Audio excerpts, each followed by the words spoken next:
Chapter 241. This is not good. Banner. Dr. Bruce Banner, now fully merged with the Hulk, leaped to his feet. Thanks to Odin's divine power, Banner's intellect and the Hulk's raw strength had fused into one being. He could shift seamlessly between his human and monstrous forms, and today's hybrid was slightly larger than the Hulk-Banner fusion we'd seen on screen, with almost no loss of muscle power. Before him, two Hydra patrol drones hovered menacingly. Hulk's massive hands snatched them midair, and with a thunderous crack, he slammed their cores together until both machines exploded into scrap. But this balanced form had its drawbacks. Banner's calm mind tempered the Hulk's rage, making it far harder for him to tap into the boundless fury that normally drove the Green Goliath to ever greater heights. Only an event of truly catastrophic grief, losing his beloved Betty, for example, would unleash the kind of seething anger capable of pushing him beyond his limits. No time for hypotheticals. From every direction, sky and ground alike, the Hydra forces unleashed a relentless barrage of energy blasts. Bright beams cut through the gloom, striking for every inch of the area around the Hulk. Brace yourself, Banner thought, as he squared his colossal shoulders. This was far from over. Captain America's shield sliced through the air in a perfect arc, emerging behind the Hulk and cutting through the Hydra robot's energy weapons like a spinning blade. The survivors' blasts fizzled out as their rifles were shattered mid-fire. Shield in hand, Cap pivoted, ready for his next move. The Hulk simply crossed his arms, bracing himself against the onslaught of remaining energy fire. Even without lifting a foot, his massive frame absorbed every blast. Behind him, Wolverine crouched low. In a blur of motion, he sprinted toward a ground-level robot threatening the Hulk. With savage efficiency, he slashed its neck open, sending sparks flying as its head fell to the floor. An alarm wailed through the corridors of the Triskelion, summoning every Hydra soldier and automated defense. Wave after wave of robots reformed their battle lines, and troopers opened fire with energy rifles and other high-tech weaponry, determined to stop the three Avengers from reaching the heart of the building. It can't just be these three, Wolverine growled, scanning the oncoming forces. There's someone else in this mess. In the director's office far above, Alexander Pierce watched the skirmish on his surveillance screens.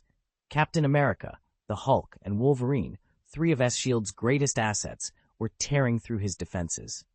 Pierce's lips curved into a cold smile as he narrowed his eyes. Whatever surprises they thought they had, he had more waiting for them inside. Since Sitwell and Crossbones had gone silent, Director Pierce had redeployed every Hydra android at his disposal and called in a few powered operatives from Strat to shore up his defenses. His goal was simple: keep Coulson's team from mounting any counterattack with reinforcements from the Superpower Academy. Yet, so far, only 3 Academy agents had appeared, none of them the two most formidable figures, Professor X and Headmaster Lucian. Even Coulson himself, along with Black Widow, Hawkeye, and the dozen remaining S.H.I.E.L.D. operatives, were conspicuously absent. This was far too suspicious to ignore, and Pierce refused to write it off as mere bad luck. He turned to his lieutenant. "Gordon, you mentioned one of your team members has enhanced detection abilities. I want him to sweep the surrounding area and let us know immediately if any of these targets show up." Pierce tapped the console, bringing up a gallery of photographs on the main display. Every Academy agent, not including the 3 already under surveillance, and the dozen S.H.I.E.L.D. operatives still loyal to Coulson. Brief notes on each person's powers appeared next to their portraits. "Collins," Pierce said. Gordon glanced at the young man stationed behind him. The youth nodded once, closed his eyes, and focused, his senses extending outward in a silent search for their quarry. Lucian's power lets him sweep the area around him like a sensory net. He can pinpoint every hidden person or object in range. As the team's support specialist, he quietly activated that ability. A moment later, his eyes snapped open. He lifted an arm and pointed toward the clearing below, where Coulson and the S.H.I.E.L.D. operatives were assembling. "The others aren't here," he reported, "but I've located these people. They're right there." General Pierce studied Lucian's gesture, then frowned. "Just as I thought, there's something wrong. But where is Lucian himself? He should be on this perimeter." He rubbed his chin in thought. "I can understand why Professor X stayed back. Our psychic dampeners would nullify his telepathy anyway. But Lucian, after unleashing that massive bolt of lightning, he should have arrived by now. Pierce let the words trail off, running through possibilities. Perhaps he's still recovering from that discharge, he murmured, more to himself than to anyone else. It was a plausible theory, but until Lucian showed up, it was only a guess. He spun on his heel and barked at Gordon and the others. Move in and take them alive. Prioritize Coulson and his team. Hold them hostage. If Lucian shows up, we'll use these hostages to force him to back off. Once we've secured Coulson's group, have our enhanced operatives and combat robots mop up those 3 lunatics still fighting. He paused, eyes narrowing as he considered Lucian's unpredictable storm powers. And one more thing. Activate every lightning suppression unit around the facility. I don't want him frying our systems with another thunderbolt. Even after Gordon's squad dispersed, he pressed his comm officer for updates. Triple-check the surge arresters, nothing less than full coverage. And ramp the aerospace carrier's lightning shielding to maximum. I want every generator running at peak output. He glanced at the countdown clock, 10 minutes until full launch readiness on all 3 carriers. Every second counted. To hit that mark, he'd sacrificed non-essential checks and streamlined the final safety protocols. In under 10 minutes, the first carrier would be wheels up, beyond Lucian's reach. Then there'd be no turning back. We've lost contact with Coulson and the others, Steve reported, his voice tight. And there's no sign that Hydra's troops or their robots have withdrawn. Pierce must have another ace up his sleeve. 5 minutes later, a searing beam of energy lanced toward them. Steve flung out his shield just in time, the blast rattling his arm. We're on our own from here, he called to Banner and Logan. Full speed, head for those 3 carriers. I'll lead the way, Banner growled. He hoisted an empty energy canister like a club and charged, smashing through the line of robots and Hydra agents who dared stand in his path. As Banner cleared the way, Steve and Logan sprinted ahead, eyes fixed on the looming Trident building. But before they could reach its entrance, Banner blinked out of sight, snatched away by a teleporting figure with no eyes. Steve and Logan skidded to a halt. Standing before them was a small group of young men and women in street clothes, none of them in Hydra uniforms. The girl at the front took a calm breath, lifted her hand, and snapped her fingers. In an instant, a concussive shock wave rippled outward, throwing Steve and Logan off balance. They braced themselves. Whatever this new threat was, it had just begun to make its move. Even though Steve and Logan braced themselves in time, the blast still threw them off their feet. "This is bad," Steve muttered, pushing himself back upright. His eyes went to Banner's mighty tank being hauled away, then to the lines of Hydra soldiers and robots, flanked by a handful of clearly superpowered operatives. With Coulson and the others out of contact, their squad's advance had been cut off. Steve and Logan were the only ones left. Logan ripped the remnants of his torn shirt from his back and barked, "Are you us? Till in." Steve met his friend's glare and nodded. "We push forward. Don't give up until the last moment." Chapter 242, Golden Legend Iron Armor, Part 2. Hey friends, your savior Iron Man has arrived. In a flash of golden light, the armored figure streaked down from the sky at nearly Mach 5, touching down in a perfectly choreographed heroic pose before Steve Rogers and Logan. Logan shook his head with a wry smile. "Always gotta make an entrance, huh?" Steve gave Tony a grateful nod. "Perfect timing. Logan and I will draw their fire. You get in there and find a way to stop the orbital carrier from launching." They all understood the stakes. Across the tarmac, Hydra's forces were already massing. Over 60 combat robots, hundreds of soldiers, and several enhanced operatives with unpredictable abilities guarding 3 massive aerospace carriers. Even if Steve and Logan broke through, the enemy only needed a few more moments to send those ships skyward. Logan glanced between Steve and Tony. "So, it's just the 2 of us on the ground? Where is everyone else?" Tony shrugged beneath his gleaming helm, but didn't argue. This time, he trusted Steve's plan. "All right, let's do this." With that, the 3 heroes sprang into action, Steve and Logan charging forward to bait enemy fire, while Iron Man rocketed toward the launch bay, determined to ground the carriers before they could ever leave the runway. After the last battle in the realm of the gods, Steve and Logan have grown much closer, Logan even admits he now trusts Steve's judgment in the field. As they regroup on the outskirts of Hydra's compound, Steve scans the line of empty cages and says quietly, "Looks like they've all been taken." Logan frowns. "What about Lucian? Was he captured too?" Tony's eyes brighten at the question, but Steve shakes his head. "No, Lucian never left the school. He's still with Professor Charles." Tony's smile slips into disappointment. "Darn, I was hoping for a chance to rescue him, show off this new golden battlesuit I've been working on." Lucian has bailed Tony out more times than anyone can count. Now, armed with technology from the realm of the gods, Tony's armor has been upgraded to a gleaming, overpowering new prototype. Finally returning the favor by rescuing Lucian would be perfect. A sudden whir of servos and hydraulic joints cuts through Tony's musing. Logan slaps his claws together. They're here.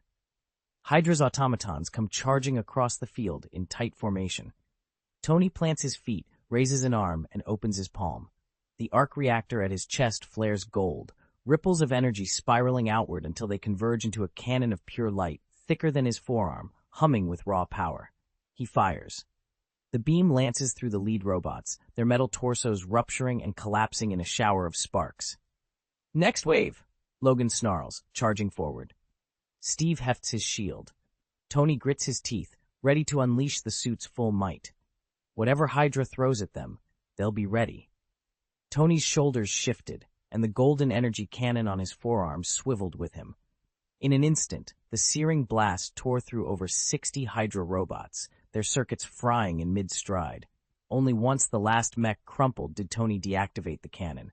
"That thing burns through power," he muttered, wincing as he dropped to one knee. "I just drained half my upgraded reactor. I'm tapped out, so you two keep these bots off my back.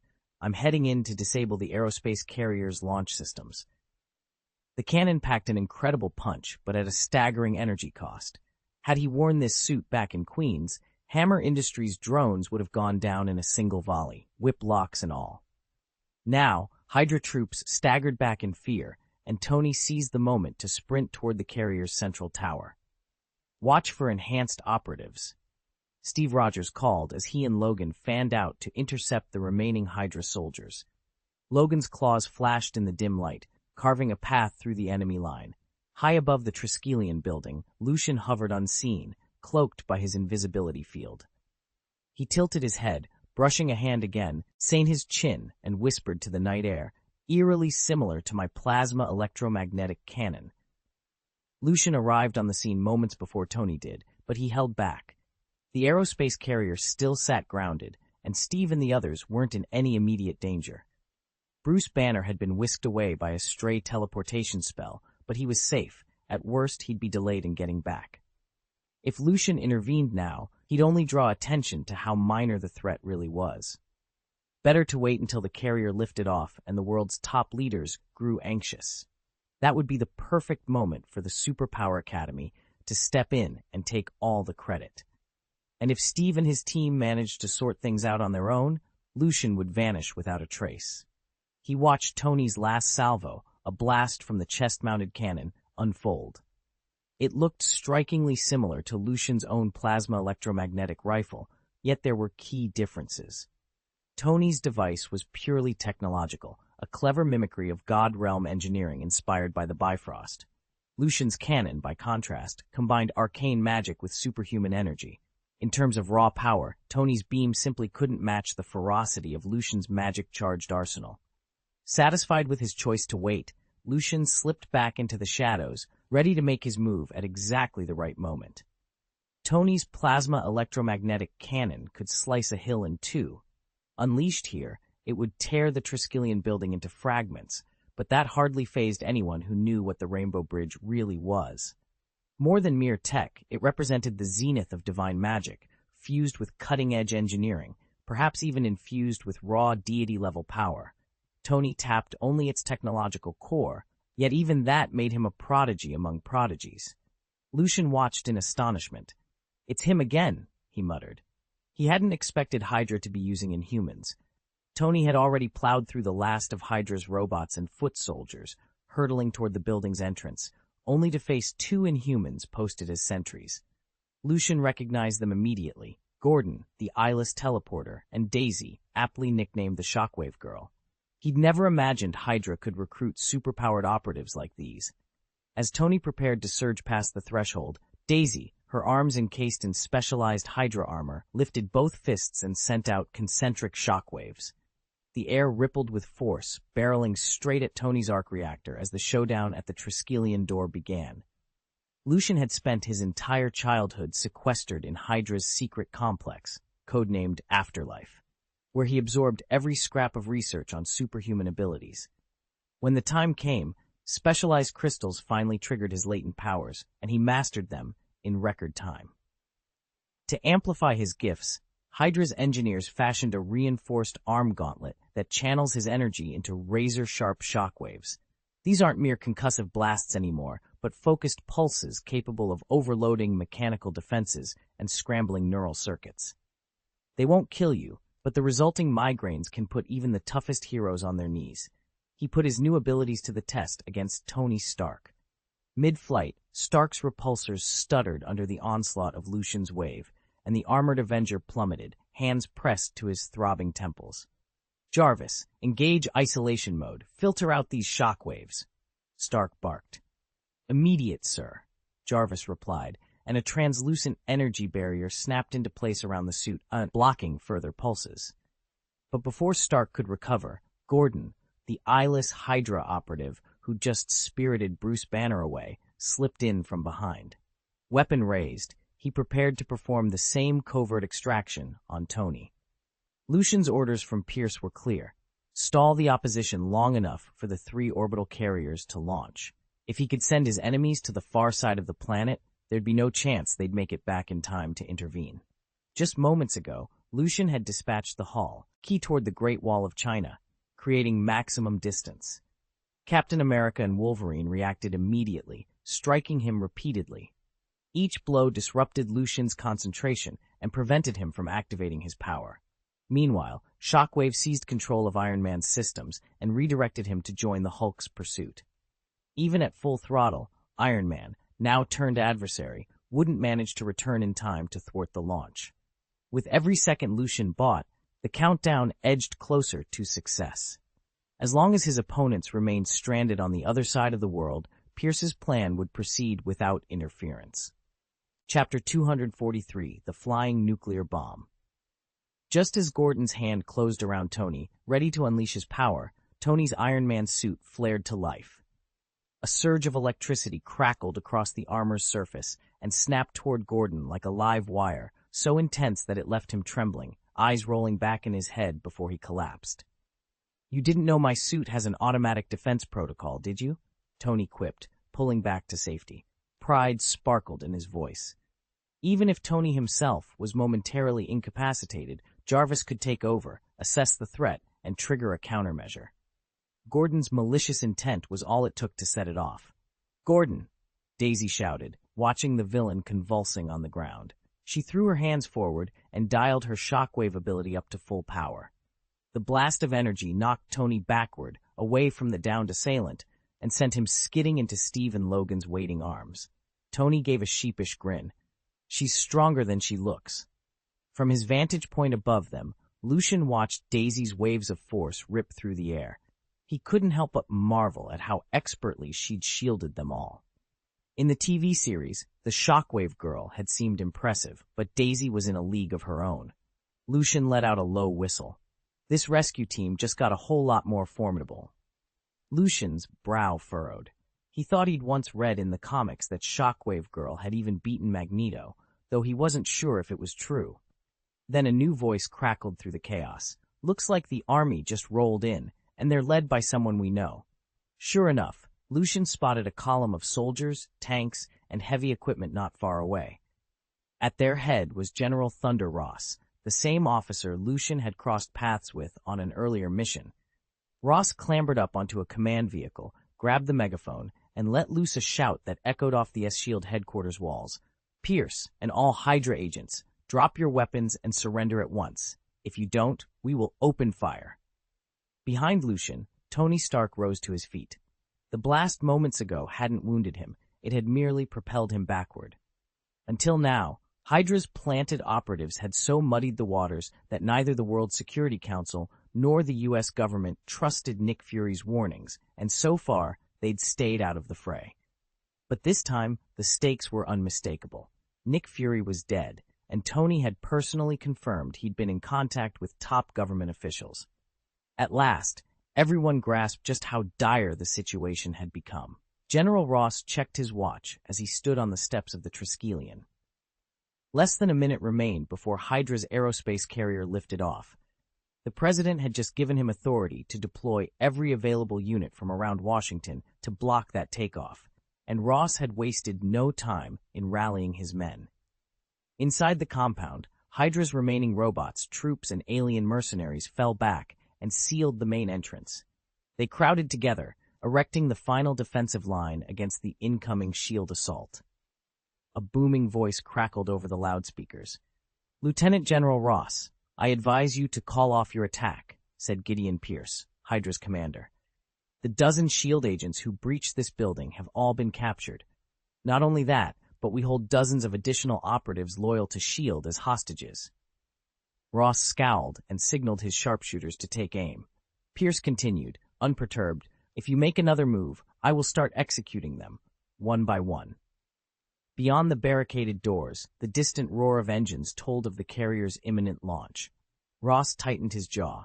He didn't believe for a second that Pierce would carry out his threat, but he knew the ultimatum was designed for one purpose only: to buy Hydra the final precious seconds they needed.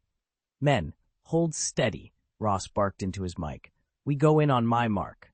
In his pocket, the countdown ticked ever closer to 0. General Ross sneered as he stood in the command vehicle, glaring at the holo display before him. "Pierce, sorry, Lucian, do you really think you can browbeat me?" He jabbed a finger at his communications officer. "Fire at will. I want the Triskelion building leveled and every one of those aerospace carriers wiped off the map." This was the kill order Ross had been handed by his superiors the moment he arrived. Under no circumstances were those carriers to launch. SHIELD agents, Hydra operatives, even nearby civilians were expendable. With that grim mandate, every military asset locked onto the Triskelion. Tank barrels swung into position, infantrymen primed their rocket launchers, and armed helicopters hovered overhead, missiles ready to fire. A full-bore assault like this would reduce the complex to rubble and bury everyone inside. Inside the director's office, Lucian stood before the wide panoramic window, his expression unreadable. General Ross's ruthless decree was expected and did nothing to unnerve him. He'd foreseen this move long ago and already had a counter-strategy in motion. Without a flicker of hesitation, he turned away from the glass and fixed his gaze on his aide. "Daisy, activate our defense protocols. Deploy every asset we have. Let's make sure they regret this." Outside, the roar of engines and the thrum of ordnance priming filled the air. But Lucian knew his plan was already in motion, and that, no matter how hard Ross pressed the trigger, the Triskelion would not fall today. Daisy planted her feet in front of the Triskelion building, splayed her hands against the concrete, and summoned every ounce of her power. Her mother, Jiaying, had always insisted that Daisy's gift was the greatest in human ability ever seen, far more than a simple shockwave. Inside the nearby command vehicle, General Ross was mid-order when the ground beneath him began to tremble violently. Tiles cracked and buckled, and before the soldiers could even react, tanks and infantry fell into the widening chasms. At that moment, the surface of the lake beside the Triskelion shattered. 3 colossal aerospace carriers broke through the water's surface, rising like leviathans from the depths. "Unleash everything you've got on those carriers," Ross barked. He swung his attention to the gunships still airborne and redirected their fire. "Lock onto the emerging vessels and take them down.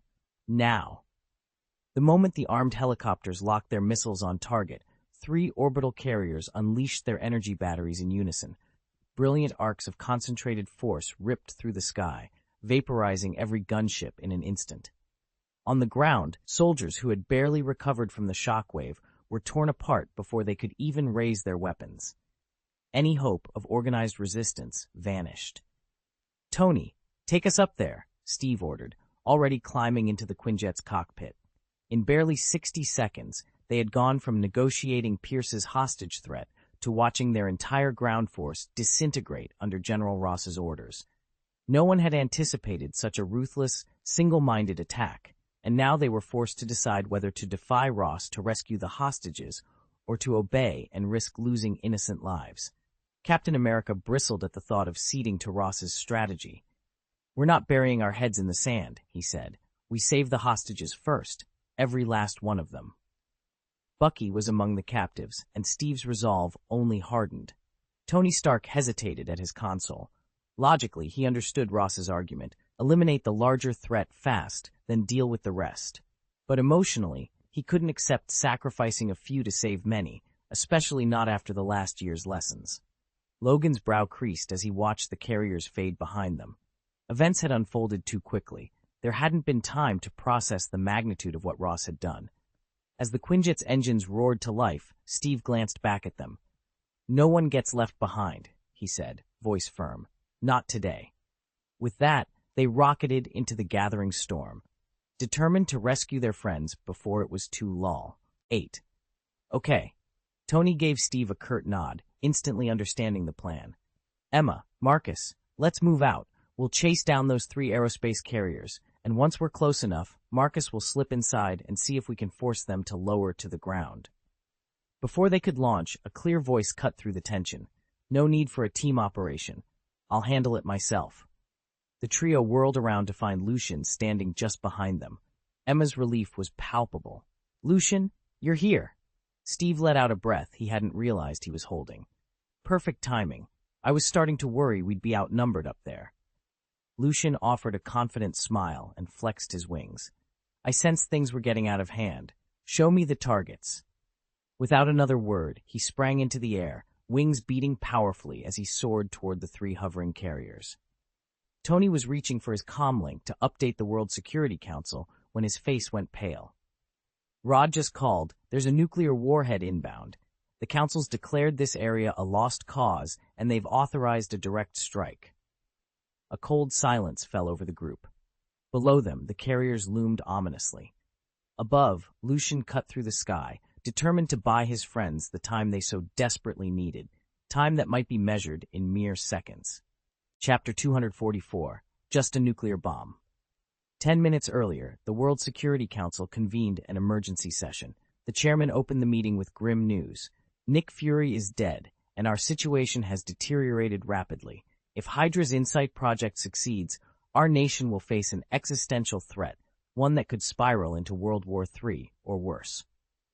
A delegate rose to speak. "We always trusted Nick Fury's judgment.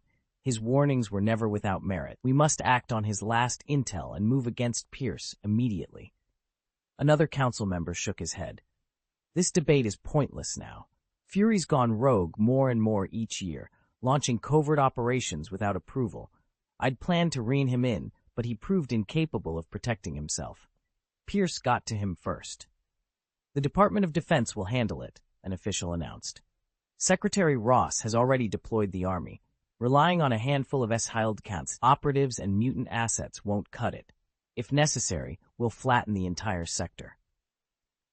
A concerned delegate protested, "But that district is home to thousands of civilians. We can't just obliterate it."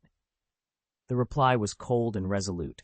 "Unlike some countries, we have no qualms about sacrificing a few lives to safeguard the world." Ambassador Lucian straightened his tie and met President Reynolds' gaze across the conference table. "We're asking only one thing," Lucian said, voice even. "That you show the same selflessness we've already demonstrated in this crisis." Reynolds' jaw tightened. "Selflessness? You mean preparing nuclear warheads?" Lucian nodded. Agent Coulson was absolutely right. Once those 3 orbital carriers launch, they'll zero in on our highest leaders. Their energy weapons outmatch anything in our arsenals. We must have nuclear options on standby. "You want to station nukes pointed at our own capital?" Reynolds' hand fell on the table with a thud. "Do you realize the president and every senior official are here? You'd be risking hundreds of lives." "I understand your reluctance," Lucian replied calmly. "But if even one of those carriers slips our defenses, the casualties will be in the millions. Sacrificing a few now could save countless more." Reynolds closed his eyes, exhaling slowly. "No, I refuse to greenlight this." Lucian leaned forward. What if we guarantee a safe evacuation window for your leadership? We wouldn't arm the warheads until every last official is out of harm's way. This isn't about aggression, it's insurance against extinction. A tense silence stretched between them as alarms blared in the distance. Outside, the countdown to catastrophe had already begun. At last, President Reynolds spoke, voice low but unyielding. You'll have your evacuation window, but on my word, if you even prepare those bombs without my explicit final order, you'll answer to me. Lucian gave a curt nod. Understood, that's all we need, for now. At worst, our nations can negotiate genuine compensation afterward. It's a necessary cost for global security. If Hydra's insight plan goes unchecked, Washington will almost certainly be their first target. Murmurs of agreement rippled around the table. Understood, the Secretary of State said at last. He leaned forward, steepling his fingers. But let there be no mistake. If we deploy a nuclear weapon, sacrificing Washington's infrastructure and its people will be justified by the greater good. In return, our delegation must receive priority on all decisions in the Post-Crisis Security Council. He glanced at his aides. Notify every senior official in the White House. Evacuate immediately. Preserve the leadership at all costs. The citizens will simply have to accept our judgment. As the order went out, the city of Washington reeled from another catastrophe. Far to the north, the Shield Tri-Wing building lay in ruins, its corridors still echoing with the clash of metal and the desperate cries of agents caught in Hydra's ambush. Across the Capitol, sirens wailed and panicked crowds poured into the street, not yet comprehending that a far graver storm was gathering on the horizon. Reporters scrambled for position, desperate to capture the story of the century. Some even hired civilian helicopters to broadcast live from the sky. When Pierce's 3 aerospace shuttles lifted off, his energy cannons swept away every armed chopper, but left the unarmed news helicopters untouched. Not out of charity, but by design. Pierce wanted the entire world to witness Hydra's moment of triumph in real time. From today forward, Hydra would no longer lurk in the shadows. It would make a grand entrance and claim its place on the world stage. As a result, the fierce battle around the Tri-Curve Wing building was beamed into living rooms across the nation, drawing record viewership. And why wouldn't it? An all-out armed conflict in the Capitol, the notorious villain organization Hydra, once the stuff of comic books and TV dramas, and the reappearance of the legendary superhero Captain America, missing for decades. The conflict between Captain America and Hydra is practically folklore here, even taught in our history textbooks. A massive media frenzy had erupted. In Washington, a new memorial to Captain America stood ready to open, while comic book legends, mutants like the classic Wolverine and the ever-popular Iron Man, began appearing in public. Cameras from networks around the world were broadcasting every moment. Officially, the government wanted to keep these events under tight control, but Hydra operatives embedded at the highest levels worked just as hard to ensure their resurgence made headlines. In the end, no footage was suppressed. Everything they wanted out in the open went straight to air. A nuclear bomb? Logan's voice shook with a rare tremor of fear as he stared at Tony. He'd survived one once, felt his flesh and blood almost vaporize, and every second of that agony, second only to the unrelenting pain of having his skeleton fused with adamantium, was still vivid in his memory. Are they insane? Steve clenched his jaw, anger blazing in his eyes at the very idea. Lucian's heart sank at the incoming alert.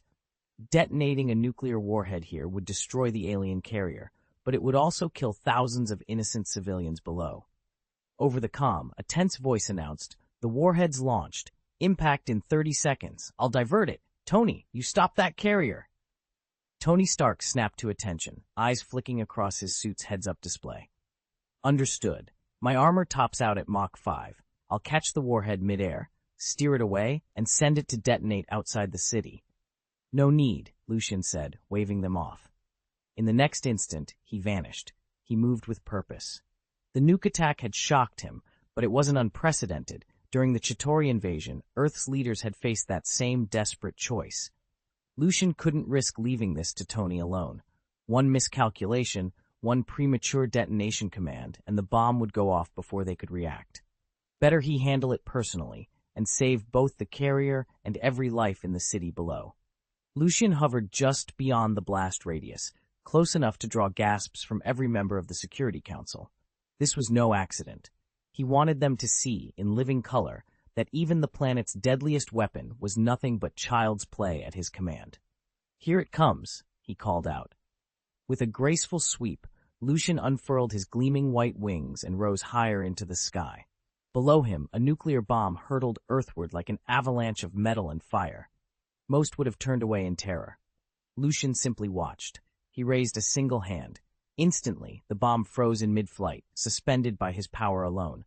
The spectators below, uniformed officers, diplomats, press corps, stared in stunned silence. Calm as a summer breeze, Lucian lifted his wand. "Fladimension," he intoned. A ribbon of cobalt light leapt from the wand's tip, wrapping the bomb in a luminous cocoon. Within seconds, the monstrous hunk of warhead grew soft and grainy. When the glow faded, nothing remained but a simple block of pine wood, identical in size to what had been a weapon of mass destruction. The onlookers clutched their seats. Some sank back in disbelief. Lucian folded his wings, letting the wooden crate drift gently to the ground. He offered a faint smile. "Ladies and gentlemen," he said, voice clear enough to carry across the plaza, "that was your most powerful weapon. I hope you brought something better." With that, he turned and vanished into the air, leaving nothing behind but stunned silence and a single wooden block. Chapter 245, Make Hydra Despair, Second Update. Lucian set the box on the workbench and lined it with wooden supports. Every nuclear warhead depends on metal components, and any metal caught in the range of his power is instantly and completely under his control. He'd seen proof of this principle in the first X-Men battle, when Magneto ripped incoming missiles from the sky. If a bomb ever drifted into Lucian's electromagnetic field, it would lie powerless. Earlier, he'd halted this very device in mid-launch with a transformation spell, freezing it at its most vulnerable moment. Thanks to his new wand, that suspended state could now be maintained indefinitely. According to Earth's secret history, nuclear arms are the ultimate legacy of the Eternals, the godlike architects who shaped the planet and seeded life. Crafted to end humanity's wars with one decisive blow, these weapons still pack a cataclysmic punch. Even the interstellar dreadnought that wiped out the Chitauri Armada with a single salvo boasted firepower far surpassing most advanced civilizations' arsenals.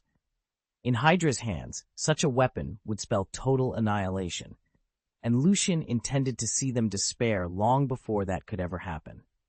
Lucian concentrated, weaving the transformation spell around the captured warhead. For now, it was frozen in its alternate form, but he could release the spell at any moment, restoring the bomb to its lethal state and detonating it again if he needed a last-ditch advantage. With the nuclear threat neutralized, Lucian spun to face the 3 Hydra-class space carriers that had already launched. He let a cold smile curve his lips. "Feel despair, Hydra." He threaded his fingers together, channeling raw mana into his palms. Plasma railgun. A massive barrel of seething plasma materialized in his hands and fired in an instant. The superheated electromagnetic bolt slammed into the lead carrier, slicing through its hull like a blade. Lucian pivoted to the right in fluid motion, cleaving the shattered ship in two, then whipped his arm toward the remaining vessels, unleashing a second volley. The 2 surviving carriers reacted at once, training their energy cannons on him.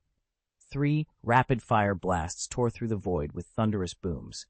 Lucian didn't flinch. He spoke the next incantation firmly. Light magic, 3 pillars. A golden sigil blossomed behind him, summoning 3 towering columns of radiant energy. They arced upward and met overhead, forming a perfect dome of light. The incoming cannon fire struck the barrier and dispersed harmlessly into the emptiness of space, leaving Lucian standing unscathed beneath his glowing shield. Lucian stiffened against the shockwave, but never loosened his grip on the plasma electromagnetic cannon. With a single, precise sweep, he severed the 2 remaining Hydra aerospace carriers in half, then another, with each half plunging into the lake below. In under 10 seconds, the 3 massive warships, meant to secure Hydra's world domination, were reduced to wreckage by Lucian alone. To him, an unshielded carrier was nothing more than a stationary target, fragile, defenseless, and easy to destroy. Even the Avengers had struggled under Hawkeye's explosives, but Lucian's weapon carved through steel like paper. And just as the last carrier sank, cameras nationwide caught his next feat, a nuclear warhead arcing toward Washington, D.C. In a heartbeat, he trained his cannon on the missile, unleashed a crackling beam, and disintegrated it before it could reach the Capitol. "Oh my God, who is he?" a stunned newscaster whispered. "He's like the Archangel Michael." "Unbelievable!" shouted another. "Is that a nuclear bomb? Who fired it? Did someone really want to destroy Washington?" "He stopped it. He saved all of Washington. He saved our lives." Across every screen, viewers watched in awe. Even Captain America, Wolverine, and Iron Man, battle-hardened veterans, sat speechless. Nothing they'd seen prepared them for this lone figure in the sky, wielding a plasma electromagnetic cannon and turning annihilation into victory. Captain America gained his abilities from a super soldier serum, essentially a biological experiment. Wolverine is a mutant, born with his powers. Iron Man relies on cutting-edge technology, but Lucian's gift was unlike any of theirs. In an instant, massive wings burst from his back, a crackling plasma cannon formed in his palm, and a radiant golden magic circle sprang up around him as a shield. Seeing it all together, everyone couldn't help but think, this is godlike. When the initial shock wore off, rational minds took over. They were awestruck and deeply grateful to Lucian. The people of Washington breathed a collective sigh of relief. Had he not arrived in time to counter the 3 Hydra aerospace carriers, they wouldn't have known the full scope of the threat and would certainly have felt the wrath of nuclear-scale weapons. Even the most seasoned members of the Security Council, who had been monitoring the crisis closely, were left speechless. A hush fell over the room as someone finally whispered, "Who is this guy? Another mutant?" But no one had an answer. All they knew was that, thanks to Lucian, disaster had been averted. Why hasn't Nick Fury ever mentioned him? Fury's update on rebuilding the Mutant Academy had been brief, just Wolverine, a handful of young mutants, and the reassurance that everything was under control. They'd barely paid it any mind. No one expected that lurking among those students was a one-man WMD, a literal walking nuclear device. With a single gesture, he could freeze a column of troops into solid ash, unleash a blast that would decimate their elite forces in seconds, and threaten every aerospace carrier across the globe. By that measure, he was far more dangerous than Hydra. If he ever went rogue, what could stop him? "I have no idea what else Fury's been hiding from us," one of them muttered. "Looks like I'll have to find a way to upgrade my golden suit," Tony quipped under his breath, eyes glued to the sky as Lucian's plasma electromagnetic cannon carved arcs of blue fire through the 3 carriers. Suddenly, he remembered the chest-mounted blaster he'd once proudly shown Steve and Logan, and felt his cheeks burn. Good thing Lucian wasn't around for that. A nearby voice chuckled. "Some things never change. The principle is still the principle." No wonder Lucian has gone missing. It turns out he's unlocked new abilities. Logan let out a long, tired breath. He was used to Lucian sprouting unexpected powers from time to time, but this surge felt different, far more potent. "He's off the charts," Logan muttered. "Let's move before he teleports again, and before Bucky and the others get hurt." Steve paused only to sweep the courtyard with a wary glance. His mind raced to his friend Bucky's safety. In the next instant, the eyeless man, now crackling with energy, vanished in a ripple of light. Without hesitation, Steve sprinted toward the Triskelion building. Tony and Logan were right on his heels. With the Inhumans occupied elsewhere, Hydra's remaining robots and soldiers were no match for the 3 Avengers. Within seconds, they smashed through the perimeter defenses and charged inside. "How did this happen?" Tony panted, peering down a deserted hallway. "How did Lucian get so strong?" Meanwhile, in the director's office, overlooking the compound's central lake, General Pierce stared numbly out the window. Years of work, his plans, his ideals, were literally sinking into those dark waters below. He pressed a hand to his forehead, the weight of failure pressing hard. Doubt, for the first time in his career, crept into his thoughts. Was it all worth it? Lucian stared in disbelief at the mutant's display of power. He had always trusted his own methods, gadgets, tactics, precision strikes, but now he wondered if Strat's strategy of superhuman cultivation had been the wiser path all along. Rage boiled in his veins. "Execute them! Kill every last hostage!" He thundered the order. hoping that bloodshed would both sate his vengeance and sow enough chaos to cover his escape. His cause was far from over. He remained convinced his vision would triumph. Yet when he looked back, his men stood frozen, their faces blank. No one moved to carry out his command. "Do something," Lucian barked. "Bind them. Capture their souls. Read their minds if you have to." Before the words even left his throat, a chill fingertip pressed against his forehead. Lucian spun around. A lone figure glowed with uncanny energy in the dim light. "Why are you here?" Lucian demanded. "I am the god of shadowless strike," the newcomer intoned, voice calm as a graveyard wind. In that instant, Lucian withdrew his finger. The moment his touch left Pierce's flesh, Pierce's head dropped free from his shoulders with a sickening thud. The assembled men stumbled backward, eyes wide with terror, as the true cost of crossing the shadowless strike became brutally clear. Chapter 246. Welcome to the Superpower Academy, third update. Lucian had quietly pinpointed Pierce's location through telepathy, then apparated in and cut through Pierce's men before they even realized what was happening. With swift precision, he dispatched the remaining guards, then employed legilimency to probe Pierce's mind. Why kill Pierce on the spot instead of handing him over to Coulson for interrogation? 2 reasons. First, Lucian didn't want anyone, least of all Coulson, learning the Cosmic Cube's whereabouts. If Pierce revealed that the island had already been destroyed, investigators would suspect someone had stolen it. Even if Lucian never intended to relinquish the cube, he preferred to avoid that tangled web of questions. Second, imprisoning Pierce would only delay the inevitability of his escape. With Hydra's vast resources, Pierce would be freed sooner or later, and Lucian wasn't in the mood for a prolonged cat-and-mouse game. Better to end it now, cleanly and decisively. As for Hydra's other intelligence assets, Lucian decided they were someone else's problem. Most of Hydra's forces had been diverted below ground. The building above was lightly defended. He raised a hand, manipulating the nearby metal framework like a puppeteer, and reduced the remaining guards to scrap. Moments later, he encountered Steve Rogers and the team who had just rescued the hostages. The rescue operation was unfolding exactly as Lucian had foreseen. With Pierce gone and the immediate threat neutralized, the path forward lay clear and remarkably simple. Senior S-Yield agents like Phil Coulson and Natasha Romanoff stayed behind to process the rescued operatives. Meanwhile, Lucian, Logan, Steve Rogers, and Tony Stark found themselves free of further obligations. Logan glanced toward the throng of Washington journalists gathering at the base of the Triskelion. "I say we make our exit now," he muttered to Lucian. Tony lifted his helmet, his voice calm but insistent. "Actually, I'd hold off on leaving. The public is about to learn everything, and they'll love us for it.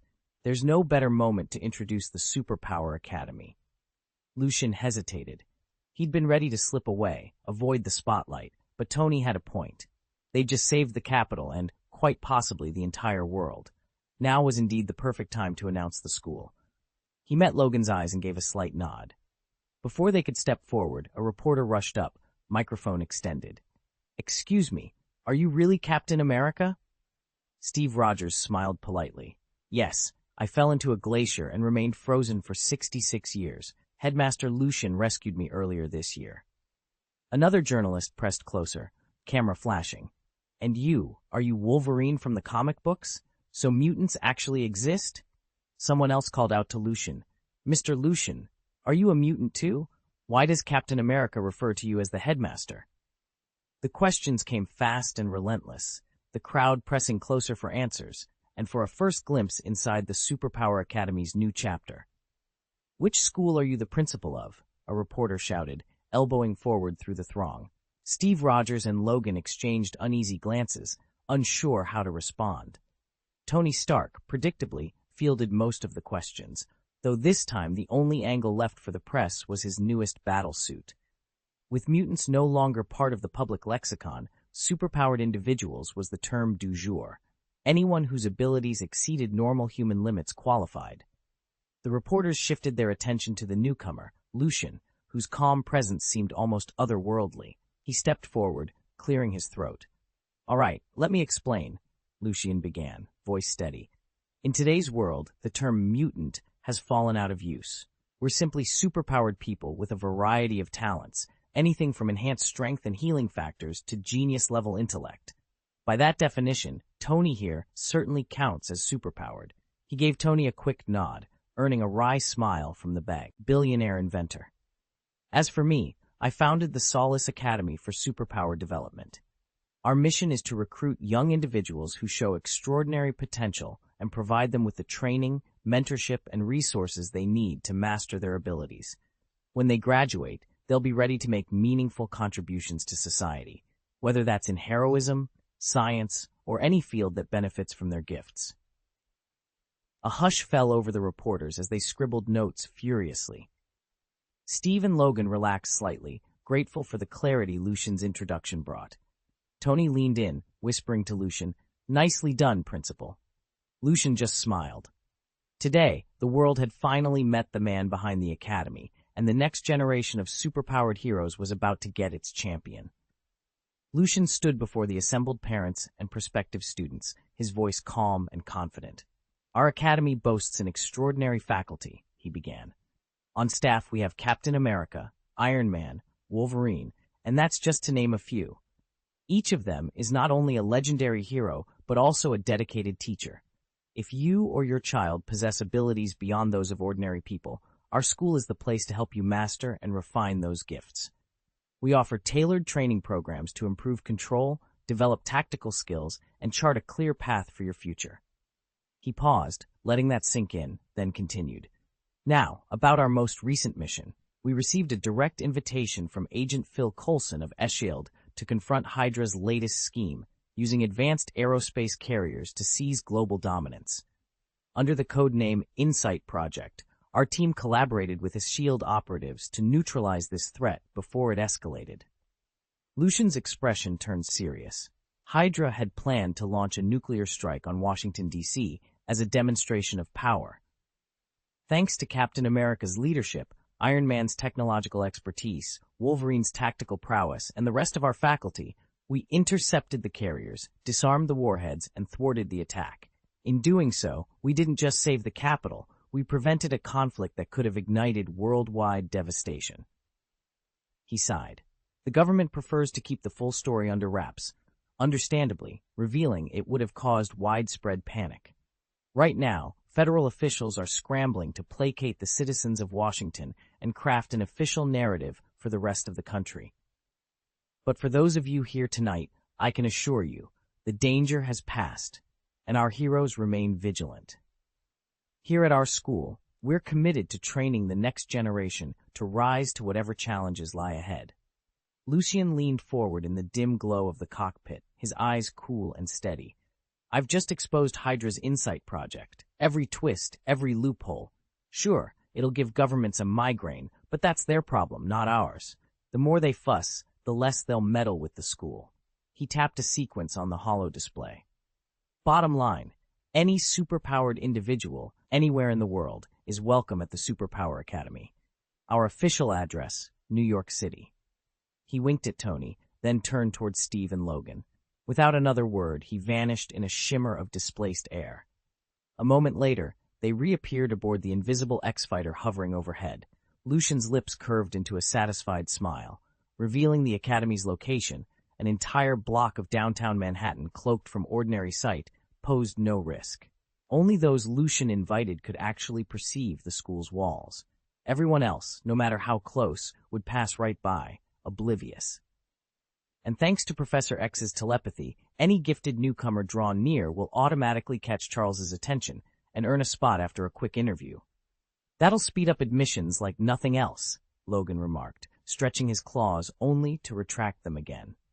Steve nodded. Lucian waved his hand, murmuring the words of a tracking spell. Within seconds, a faint, pulsing sigil appeared on the console, Dr. Bruce Banner's unique psychic signature. Gordon had relocated Banner to an unknown site. Now they would bring him back. As dusk settled over Manhattan, the X-Fighter slipped through the city skyline and, under Lucian's magic, homed in on Banner's hidden refuge. By evening, they returned to the Academy's courtyard, its gates still shimmering with concealment, ready to welcome the next wave of extraordinary students. Lucian set his coffee mug down just as his phone buzzed. The caller ID flashed Black Widow. He tapped the screen. Natasha, he answered. Everything all right? Her voice was unusually hesitant. Lucian, about what you said, offering to let me enroll in that teacher training program, does it still count? He remembered the offer. After the Hydra incident, the United Nations Security Council had stripped S.H.I.E.L.D. of its global authority. What was once an international peacekeeping force was now a domestic U.S. agency, more or less a branch of the CIA, tasked with handling only anomalous threats on American soil. At the helm were Director Coulson and Deputy Director Maria Hill. Natasha had joined hoping to atone for her past in the Red Room, believing that fighting for world peace would balance the scales of her mistakes. But with S.H.I.E.L.D. reduced to serving solely U.S. interests, she'd lost faith in its mission and in her own redemption. Besides, she wasn't even an American. She'd been mulling over her resignation for months. Lucian leaned back in his chair and smiled. Of course it still counts. The school's short on teachers. They'd welcome you with open arms. On the other end of the line, Natasha exhaled, a mix of relief and something softer, almost like hope. Thank you, Lucian. I really appreciate it. Don't mention it, he said. You'll do great. As he hung up, Lucian felt a quiet satisfaction. In a world turned upside down, maybe giving someone a fresh start was the best mission of all. Black Widow's eyes lit up as she greeted him. Welcome to the Superpower Academy. Lucian returned her smile without hesitation and eagerly accepted her invitation. Chapter 247, 3 Major Magical Forces, Update 1. Academy City's Hound Force headquarters was quiet at this hour. Deep in its bowels, Lucian, clad in nondescript streetwear and a low-slung cap, strode toward the data room. With a subtle ripple of his electromagnetic ability, the surveillance cameras lining the corridor winked out one by one, leaving no trace of his passage. Though Lucian now inhabited a girl's body, he'd never suffered the usual inconveniences. A childhood of hand-me-downs had left him flat-chested, and a few simple convenience spells took care of bathing or changing clothes with total privacy. Unlike the ever-public Misaka Makoto and her sisters, who paraded in their skirts and uniforms, Lucian preferred baggy pants, hoodies, and a cap pulled low, enough to blur any hint of his true gender. Confuse the public, he told himself with a wry smile. At the heavy door of the data vault, he whispered a soft enchantment. The lone Hound Force guard on duty blinked at him in confusion, stepping aside as if in a dream. Lucian slipped inside, his eyes already scanning the rows of humming servers. It was time to uncover whatever secrets lay hidden within. Chapter 7. A Silent Awakening. Lucian sat alone in the dimly lit archive, the hush of midnight broken only by the soft rustle of paper. Ever since the clones from the Harry Potter world began sharing their breakthroughs, even simple spells could now be cast silently. No wand, no audible incantation required. Granted, complex magic still demanded precise gestures, but Lucian knew it was only a matter of time before every charm and hex would pass through lips unspoken and fingers unflicked. The realization filled him with wonder. Magic truly existed here. Clutching a stack of freshly photocopied reports, Lucian's eyes gleamed. He'd spent weeks sneaking into the Hound Force's secured database, combing through file after file. Because some operatives, hackers and espers like Misaka Makoto, could infiltrate digital records with ease, the organization stored its most sensitive research in hard copy. Tonight, his patience finally paid off. He flipped through the yellowed pages, each sheet revealing what no public source would confirm.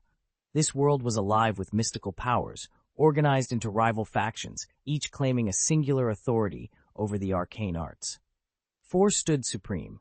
1. The Cross Church, guardians of ritual magic passed down through medieval tomes. 2. The Roman Orthodox Church, whose liturgies doubled as powerful incantations. 3. The British Puritan Church, keepers of ancient binding spells honed in secret chapels.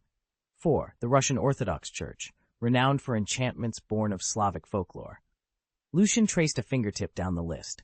The thought that these 4 churches wielded real, tangible power made his pulse race. Here, sacred rites weren't just matters of faith, they were instruments of influence, and even war. He leaned back, the crinkling pages resting on his lap.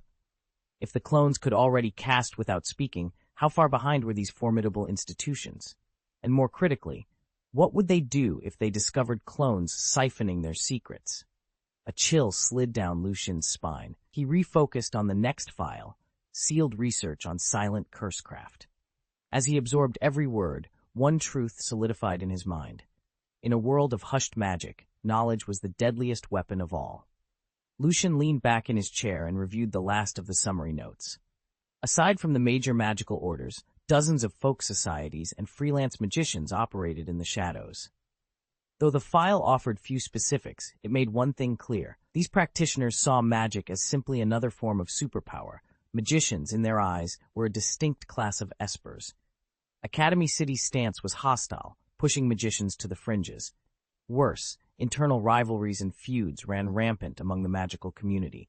Yet one simple fact stood out. Most of them took orders from the church. Shutting down the terminal, Lucian felt a surge of anticipation.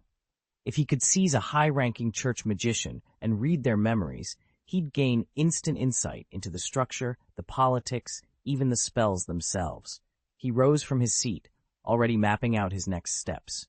Over the past few days, he'd pored over research on esper phenomena and tactical applications. Everything he'd learned would prove invaluable in the field. He flexed his hands, watching faint ripples of energy dance across his fingertips. Designation 9981, he murmured to himself. Initiate experimental phase. The hallway lights hummed as he strode out of the data room. Not far ahead, Dr. Kihara Suda emerged from a side lab, his white coat slightly rumpled. The older scientist's brow knitted into a questioning arch when he spotted Lucian. "You've been in the archives all night," Kihara said, voice tinged with concern. "Everything okay?" Lucian offered a confident grin. "Better than okay. I've identified our next move, a senior church magician. One memory probe, and we'll have all the intel we need on their networks and their abilities." He paused, letting the weight of that plan hang in the air. Time to put theory into practice. With that, Lucian turned on his heel and headed toward the security checkpoint, every step calibrated, every sense alert. The real test was about to begin, and he was ready. Lucian had learned to block the base's surveillance wherever he went.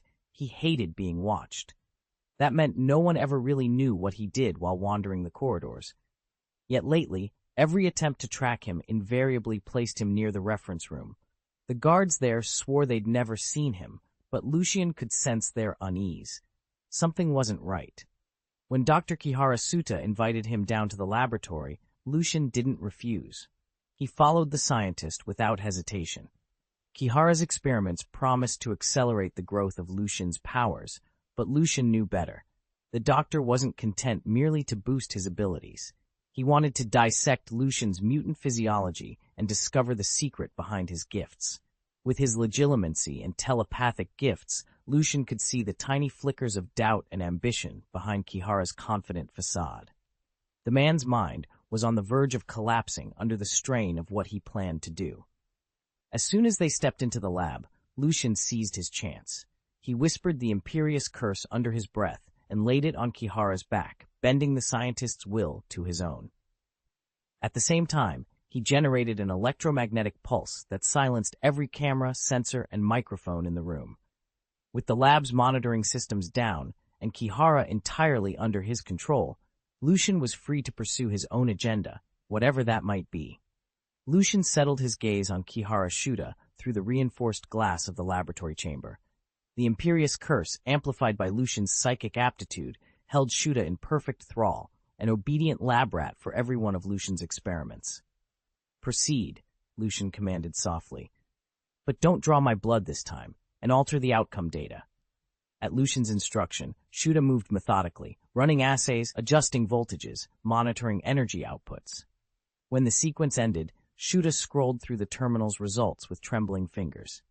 "Master Lucian, according to this data, if you continue at the current rate for 2 more months, you'll break through to level 5. Lucian's lips curved into a faint smile. "Excellent. Now change that projected time frame to 2 years. Without another word, Lucian rose from his seat, opened a secured compartment by the machine, and retrieved a tiny vial of crimson fluid. He installed it in place of his own sample.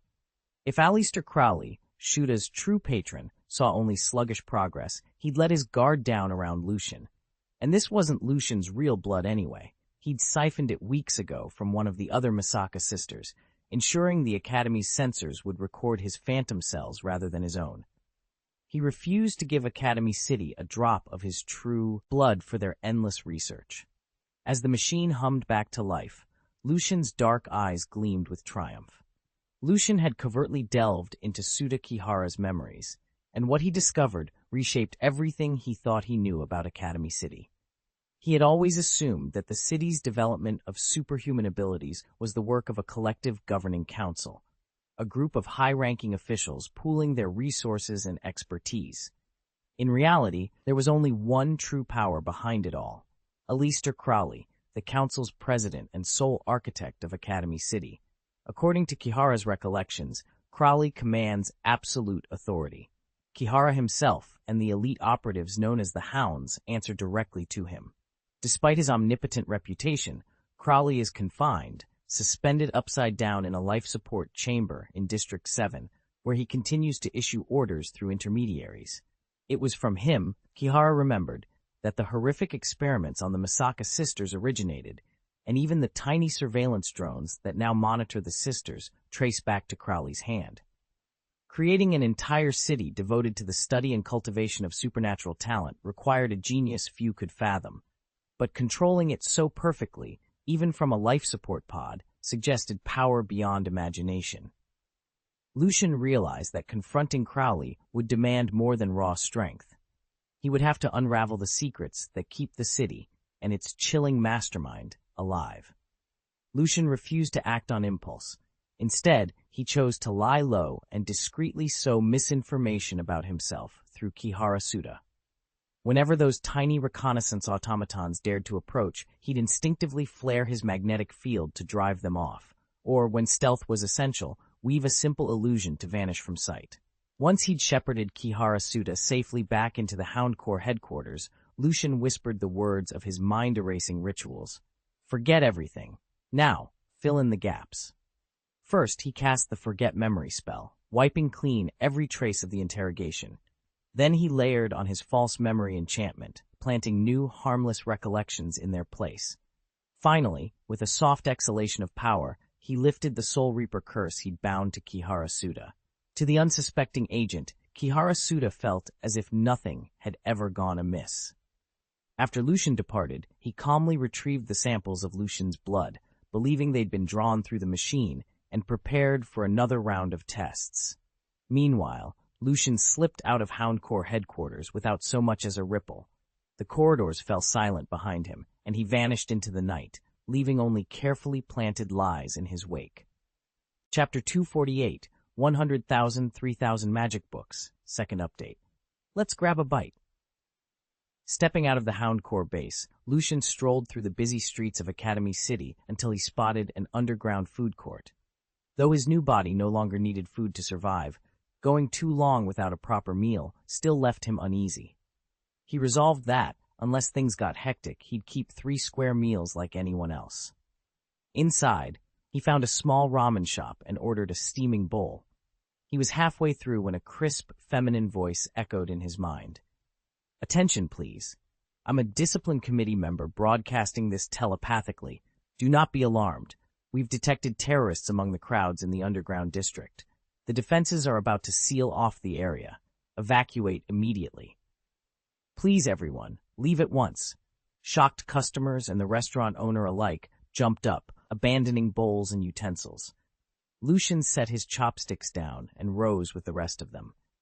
As he stepped out of the shop, he scanned the bustling corridor. Everyone was already moving swiftly toward the exits.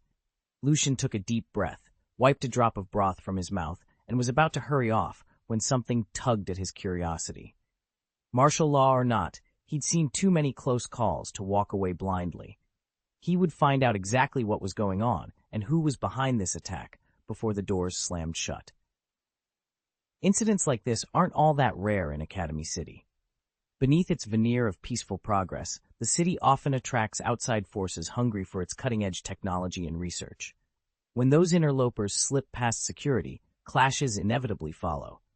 At other times, overconfident criminals, blind to the true power coursing through Academy City, descend into robbery, assault, even murder. And then there are the experiments themselves, from the notorious Misaka sisters trial to countless other ethically dubious studies in the major labs.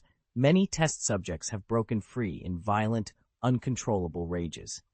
Lucian has no interest in any of it.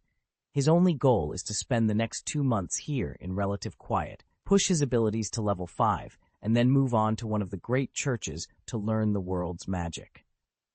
According to the data, level 5 represents both the ceiling of human potential and the limit of Academy City's capabilities. Surpassing it, reaching level 6, would be to flirt with the divine.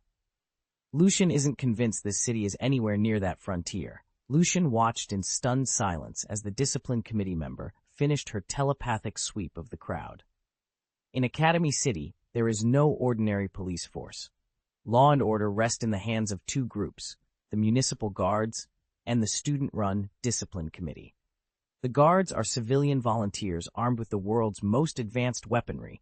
Some even don powered exoskeletons, while the committee's enforcers are all espers, chosen and trained by the city's schools. One of their most notorious agents is Shirai Kuroko, Misaka Makoto's mischievous roommate. A level 4 esper with the power to teleport through space, Kuroko had just probed everyone's minds.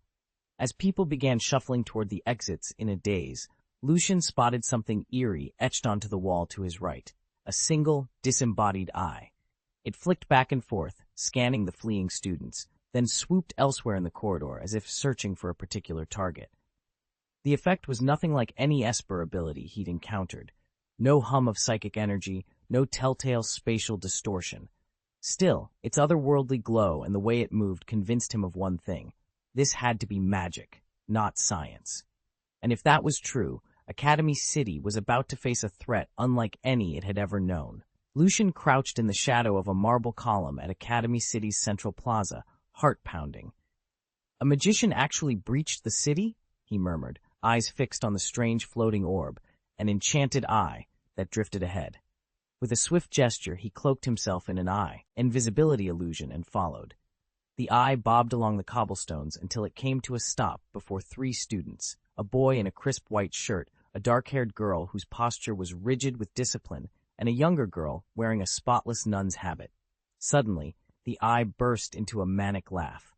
"Ha ha ha! Finally found you," it crooned. Its voice was unmistakably female, yet carried a strange neutrality that sent shivers down Lucian's spine. The human simulacrum born of mud has replaced the stone giant guarding the temple with Britain's angelic sentinel. The youngest girl's eyes glazed over. In a monotone, robotic voice, she repeated the eye's words as though compelled by some unseen force. Then, as if awakening from a dream, she blinked, and her features softened back into those of an ordinary schoolgirl. The boy in the white shirt staggered back, disbelief etched on his face. Wait, so someone actually conjured an imposter to stand guard in place of that ancient statue? He stammered, glancing nervously at the hovering eye. Lucian slipped further into the shadows, mind racing. A magician inside Academy City, and one powerful enough to replace a temple's guardian stone with a living angel? This was more than mere rumor. It was a threat he could not ignore. Lucian's heart raced as he processed the impossible. Could the terrorists, the discipline committee, warned him about, actually be magicians? He stole a glance at the little girl beside him. She looked no older than 8 or 9, but the instant she saw movement in the darkness, she murmured, "That's eye magic," as casually as if she'd pointed out a passing car. Next to her, a tall teenager shifted his weight, equally unruffled by the thought of magic wielders in their midst. A cool, taunting voice slid through the tunnel. "All right, everyone, let the show begin. Wail your despair in this rotting, earthen coffin." The moment her words died away, the entire underground street shuddered. Every lamp blew, plunging them into absolute blackness.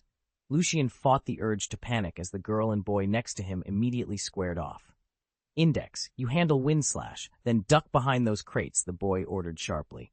She crossed her arms. "No, you're the magician here. I'll cover you." He snorted. "You're barely big enough to swing a sword, and you can't even cast spells directly. My right hand wipes out magic and superpowers alike." Index shot back. "You call yourself a sorcerer, but you're just an amateur. I've got 130,000 forbidden texts in my head. I know every spell ever written." As their voices bounced off the tunnel walls, Lucian realized he was caught between 2 prodigies who would stop at nothing. In the black silence that followed, danger closed in from all sides, and only their combined skills stood between him and annihilation. By studying magic, the first man said quietly, you can learn to counter and even break another mage's spells. Don't forget, the second added, this magician might be here for your spellbook. Lucian stood frozen. These two were in a league of their own. One could nullify any supernatural ability with a single wave of his right hand. The other, Iris, the little girl, carried every magic tome ever written in her mind. What church could they possibly be seeking? If anyone could tap into the 103,000 grimoires locked in Iris's memory, they'd command every magical secret in existence. That was the kind of power people fought wars over. Lucian's thoughts raced. If his eyes could literally glow, the tunnels beneath the city would light up like day. But before he could formulate a plan to extract those spells, sharp footsteps echoed from the corridor's far end. They're here too, someone muttered. Sounds like more arrivals. Some folks still haven't evacuated. Two figures in discipline committee armbands, Shirai Kuroko and Misaka Mikoto, burst into view, silencing the gathered crowd. Misaka's gaze swept over them, then abruptly locked onto Lucian. Surprise flashed across her face as she took a step forward. Everything hung in that momentary look, recognition, confusion, and the unspoken question of whose side she'd stand on next. So it's you. Yes, me and you. Lucian blinked when he saw Misaka Mikoto. A flicker of uncertainty crossed his face, but he quickly masked it with a confident nod. A while ago, he'd lost part of his memory when he saved Index. Anyone he'd met during that time was a blank to him now. If this disciplinary committee girl recognized him, then they must have met back when his memories were still scrambled. Chapter 2 of 49, The Puritan Magician Attacks, Update 1. Lucian couldn't hide his surprise. They actually know each other? Misaka Mikoto and the boy standing beside her exchanged a brief, knowing glance, hardly the reaction of two strangers, yet not the warmth of close friends either. Confused, Lucian waited for an explanation. Kamijo Tuma turned to Shirai Kuroko, whose disciplinary committee armband gleamed under the fluorescent lights. What's going on here? He asked. The moment Kuroko recognized Misaka and Tuma on the same side, her teasing smile vanished. She spoke quickly, laying out the situation. There's a terrorist cell operating down in the underground tunnels. Campus security has already moved in, but it's on the verge of turning into a full-scale battle. We've got civilians trapped down there, and I need to evacuate them before things get worse. Luckily, my teleportation ability lets me bypass those sealed corridors. Tuma pointed at the two girls standing behind Lucian. Then get them out first. I'll head down and support the security guards. Misaka nodded, tapping her earpiece. We can only teleport 2 people at a time. Send those 2 out first, then come back for the rest. Tuma and I will rendezvous with the security team as soon as we clear this group. She stole a quick look at Tuma and remembered their previous clash. Despite his level 0 ranking, his right hand, Imagine Breaker, could nullify any Esper power it touched. With that edge, they might just turn the tide of this operation. Lucian shook his head. No matter how powerful your opponent is, you can still reduce them to baseline human strength for physical combat. That's exactly how she lost in that duel. Index opened her mouth to argue, but before she could speak, Kuroko Shirai grabbed them both and vanished in a flash of light. Lucian let them go. Now that he knew her name, keeping tabs on Index would be far too easy, and he had other priorities. He wanted to see just how formidable the magicians attacking Academy City really were. Moving like a shadow, he trailed behind Kamiju Tuma and Misaka Mikoto, following the distant crack of gunfire. They arrived at the edge of a deserted courtyard just in time to see the aftermath of the fight. A lone security guard lay unconscious on the pavement. Standing triumphantly beside him was a single magician, completely unscathed. The woman looked to be in her mid-20s, her skin a warm chocolate tone against a Gothic-style black dress. Her blonde hair was wild and voluminous, framing her head like a lion's mane. In one hand she casually held an oil pastel crayon. Towering before her stood a nearly 5-meter-tall stone giant, its form chiseled by magic. Lucian's lips curved into a faint smile. So this is Fantasy Killer. Isn't the key to the imaginary math zone supposed to be with you? A woman in a dark cloak appeared before Kamijo Toma, her lips curling into a cold smile. "No matter," she said. "Killing you will have the same effect." Just then, Misaka Makoto stepped forward from Toma's side. She flipped a coin between her fingers and leveled a hard gaze at the stranger. "Who are you, and why attack us here?" The magician shrugged, her eyes flicking to Misaka with a hint of irritation. "Oh, great. Another level 5 Esper. I don't have time for your theatrics. It'd be far simpler to eliminate the key to the imaginary math zone, or better yet, the index of forbidden books." At the mention of those artifacts, Misaka's expression hardened. The cloaked woman's own face darkened, and with a swift motion, she traced an intricate magic circle on the concrete floor. "My name is Shirley Cromwell," she announced. "I serve the English Puritan Church, and I've come to ignite a war." Her circle flared with blinding light, scorching the tile beneath their feet. A massive funnel opened in the subway passage, plunging 7 or 8 meters into darkness. "Since she got away, Shirley isn't nearly as strong as Makoto," Toma muttered under his breath, but he was already moving. Before anyone could react, Lucian leapt forward. In a single, fluid motion, he dove into the gaping hole. Below, the air was thick with magic. But Lucian's determination burned brighter than any spell. He was determined to catch Shirley before she could vanish for good. Misaka Makoto and Kamiju Tuma's sight was blocked by the stone golem, and by the time they cleared a path, Shirley had already slipped away. "Floating technique," she cried, tracing a swift magic circle overhead. In an instant, a shimmering portal opened to the street above, and she drifted upward, vanishing from the tunnel. Lucian cursed under his breath and slammed his palm to the concrete floor. Arcane sigils ignited around him, and a half-dozen spectral eyes blinked into being before scattering like a flock of crows. Within seconds, the glowing orbs settled on Shirley's fleeing form, tethering him to her trail. He dashed after her, along the twisting corridors. As he ran, Lucian wondered, did every spell here demand a pre-drawn circle to work, or was that simply Shirley's personal casting style? 5 minutes later, the chase led them out onto a quiet side street. Lucian skidded to a halt behind a parked car and peered around the corner. Up ahead stood Index, and beside her, an unfamiliar girl with ice-blue hair and sharp, determined eyes. Lucian recognized her name from whispered rumors, Fengjian Binghua. Now it seemed they were both waiting for him, and for Shirley. "I hold the keys to the forbidden books and the imaginary math zone, one for magic, the other for science. Together they are the perfect weapons to end you."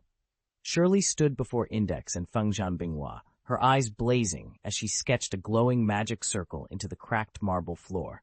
She intoned, "Divine being, healing elixir, cosmic force, primal flame, 4 celestial guardians of the realms, heed my call. Channel your power, align your might." The chamber shook. With a thunderous crack, a 5-meter-tall stone giant, Alice, rose from the shattered floor tiles. Its rocky form towered over them, fists clenched. "Go! Destroy them!" Shirley commanded. Alice's massive fist swung toward Index and Fengjian Binghua like a falling boulder. Lucian, crouched behind a toppled pillar, lingered in the shadows. He watched with unnerving calm. Index held the accumulated wisdom of every magical text ever written, and Fengjian Binghua seemed less human than a living conduit of raw energy. "Forced chant. Twist to the right," Index called out, voice steady. A surge of arcane light raced along Alice's arm. The giant's punch veered off course, crashing into the far wall with an explosion of stone and dust. Index and Fengjian Binghua exchanged a brief glance, settling their resolve for whatever came next. Shirley didn't flinch. Of course a forbidden grimoire would see through her spell and undermine her command of the stone giant. As an English Puritan, she was well acquainted with the legends of those who carried indexes of magical lore. 130,000 volumes lodged in a single mind, among them the very Kabbalistic rites she'd used to bind her golem. Moments ago, Index had forced an incantation to scramble Shirley's instructions, sending the stone giant into a faulty assault. But Shirley had anticipated this. When animated by true Kabbalistic magic, her stone giants could be set loose on their own, guided only by their rudimentary awareness of friend and foe. No outside chant could sway them once they operated independently. Sure enough, as the golem struck again, Index's interference fell away uselessly. Seizing the opening, Fengjian Binghua burst forward, stepping protectively in front of Index. The giant's massive fist collided with him in a thunderous crack. Yet Binghua didn't collapse. Instead, half his body splintered like crystal, revealing a soft glow of pure energy within. He staggered, but remained standing, unbowed and unbleeding. The battlefield had just tipped irrevocably in Shirley's favor. "How is that possible?" Lucian stammered, alarm tightening his chest as he stared at the strange energy shimmering around him. Shirley only smirked. "Have you already forgotten what you are? You're nothing but a manufactured monstrosity, a product of Academy City's experiments, not a real person." Lucian's breath caught. "I'm a monster?" A rush of memory slammed into him. The countless hours in the lab, the whispered code names, the hum of the AIM diffusion field arrayed around his body. He had been one of Academy City's 2.3 million super students, an engineered weapon masquerading as a boy. Now he understood the truth. He wasn't human. Chapter 250, Magic and Superpowers Cannot Coexist, second update. Fengjian Binghua had spent what felt like an eternity trapped in a digital construct, unable to touch a single human, unable to utter a word. He drifted through Academy City like a ghost, invisible and alone. That changed only a few days ago, when he reached out by chance and touched Index. Her power yanked him from illusion into reality, and for the first time he tasted friendship and joy. "Since I'm a monster, I'll face you, monster to monster." Gathering every scrap of energy in his body, Fengjian Binghua's shattered form snapped back together. He planted both arms against the stone giant's next strike. Rock splintered under the impact, but he held firm. From a short distance away, Lucian squinted, taking in the scene. This was no ordinary opponent. Fengjian Binghua wasn't a lone being at all, but a living nexus of AIM diffusion fields emitted by over 2 million super students. Lucian's mind raced. This couldn't be a coincidence. It had to be an orchestrated experiment within Academy City, and whatever its purpose, it was far from over. "It's over!" Lucian's voice cut through the chaos as he leapt into action. Fengjian Binghua's shimmering barrier flared up, halting the stone giant's left fist mid-swing. But its right hand plowed into Index with bone-rattling force, sending her sprawling across the cracked pavement. Before the giant could rise for another blow, Lucian flipped a silver coin between his fingers. "Electromagnetic gun," he commanded. A jagged bolt of energy leapt from his palm, smashing the giant's right hand into jagged fragments. Dust and pebbles scattered in every direction, yet, almost before the echo died, the shattered stones knitted themselves back into place as though nothing had happened. The giant bellowed, its newly restored hand closing into a fist. "Who dares interfere again? Don't think I fear you." From behind a toppled column, Shirley's heart skipped a beat. Baggy men's clothes and a low-brimmed hat concealed the newcomer's face, but not the unmistakable energy signature or that effortless poise. This was Misaka Makoto, level 5 Esper, gone incognito. Lucian studied the self-healing stump. "Self-regenerating constructs," he mused. "So this isn't just a one-time spell." He remembered Horvat's stone giant from the magician's apprentice world. Once you shattered a limb, it disappeared completely. This enchantment, however, was entirely different, far more advanced. A crooked smile tugged at Lucian's lips. "All right then, let's see what you're really capable of." He flicked another coin into position, fingertips sparking, ready for the next volley. The battlefield held its breath as two titans prepared to clash once more. Even if they strike 100 or 1,000 times, they'll never break my Alice. Shirley's oil crayon traced an intricate sigil in midair. With a crackle of power, her amplifying magic circle flared to life. The dormant stone giant beside her swelled from 5 meters tall to 8, its rocky limbs solidifying and its bulk swelling. "Alice, destroy them," Shirley commanded. With a roar that shook the ground, the giant swung its massive fist straight at Lucian. He didn't hesitate. In one fluid motion, he leapt backward, keeping both weapons at the ready, Fengjian Binghua in his right hand and the massive cannon known as Index in his left. "If we can't take it down by targeting its joints, we'll just obliterate it," Lucian muttered. He set both weapons aside and brought his hands together, concentrating every ounce of his inner electricity into a single point. As the energy built up, luminous coils of plasma spiraled between his palms, forming a barrel of pure destructive power. He leveled the glowing barrel at the charging giant and shouted, "Plasma railgun!" A blinding beam of superheated plasma lanced forward, gouging a crater in the giant's chest. Before the construct could even stagger, Lucian swept the barrel in a wide arc. The plasma wave engulfed the stone colossus from head to toe, reducing it to vapor in an instant. Dust and fragments vanished into the air, and, for the first time, the giant did not reassemble. Lucian watched coolly as the stone giant before him shattered into a cloud of dust at his feet. "We'll have to obliterate them all in one blow," he said, voice calm. Shirley's heart raced. "Is this a level 5 ability?" she whispered, staring at the smoldering remains of her golem, Alice. She'd known that level 5 users were powerful, but not to this degree. They shouldn't be able to vaporize Alice with a single strike. "It's not that simple," Lucian replied, a faint challenge in his tone. "Let's see how many times you can pull that off." Before she could answer, Shirley grabbed a crayon and furiously sketched a magic circle on the cracked pavement. In less than a second, Alice reformed, towering once more above them. Shirley barely had time to issue her command before a new sensation pierced her mind. Lucian's voice, clear and urgent, echoed inside her head. "All your constructs draw their power from you, defeat you, and they fall." She sprang forward, swinging a backhanded elbow at Lucian, but her arm simply cut through the air. A sudden jolt of electricity crackled through her body, scrambling her nerves. The world spun. Confusion flooded her thoughts, and before she could react again, she collapsed to the ground, unconscious. As Shirley lay prone, the newly summoned golem wavered and dissolved back into stone fragments. Lucian stood over her, his expression unreadable, the battlefield silent once more. Lucian moved in a blur, slipping behind Shirley, evading her wild elbow and delivering a sharp backhand to the base of her skull. She collapsed, dazed, onto the stone floor. He stood over her, arms folded, voice cool. "Magicians in this world really aren't built for close combat. I wonder if that's universal, or if she's just the exception."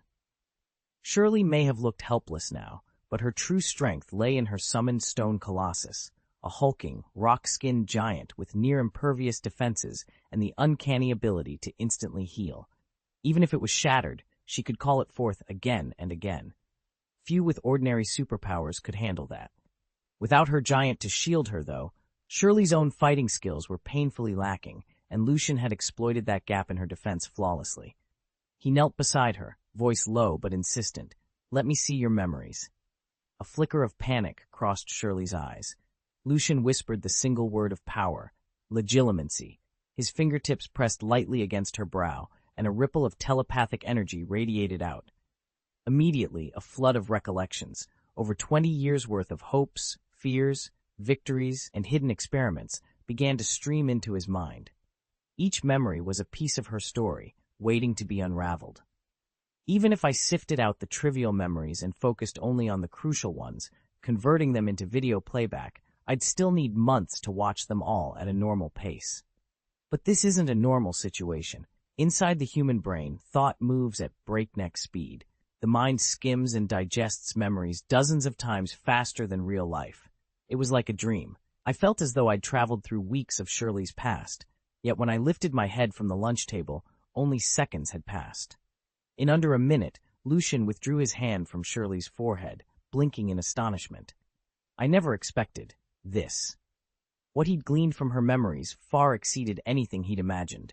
Suddenly, the hidden framework of this world snapped into focus, its factions, its powers, its rules all laid bare before him.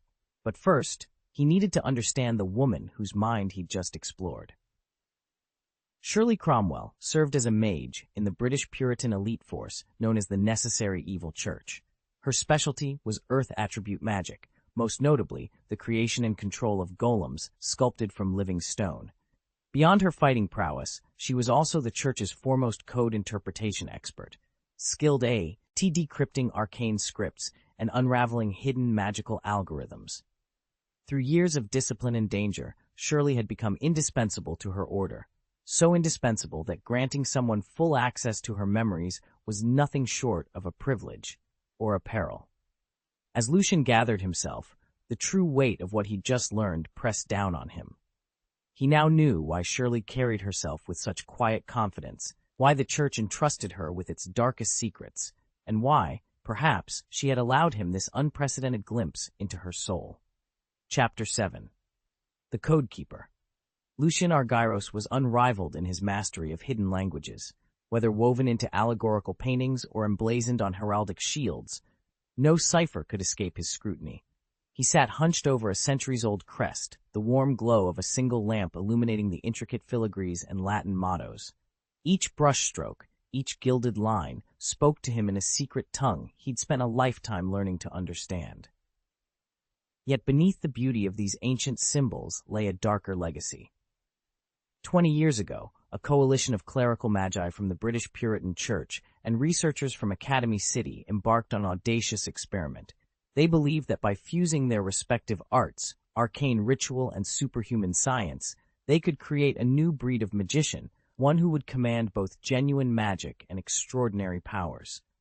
For a time, the project seemed promising.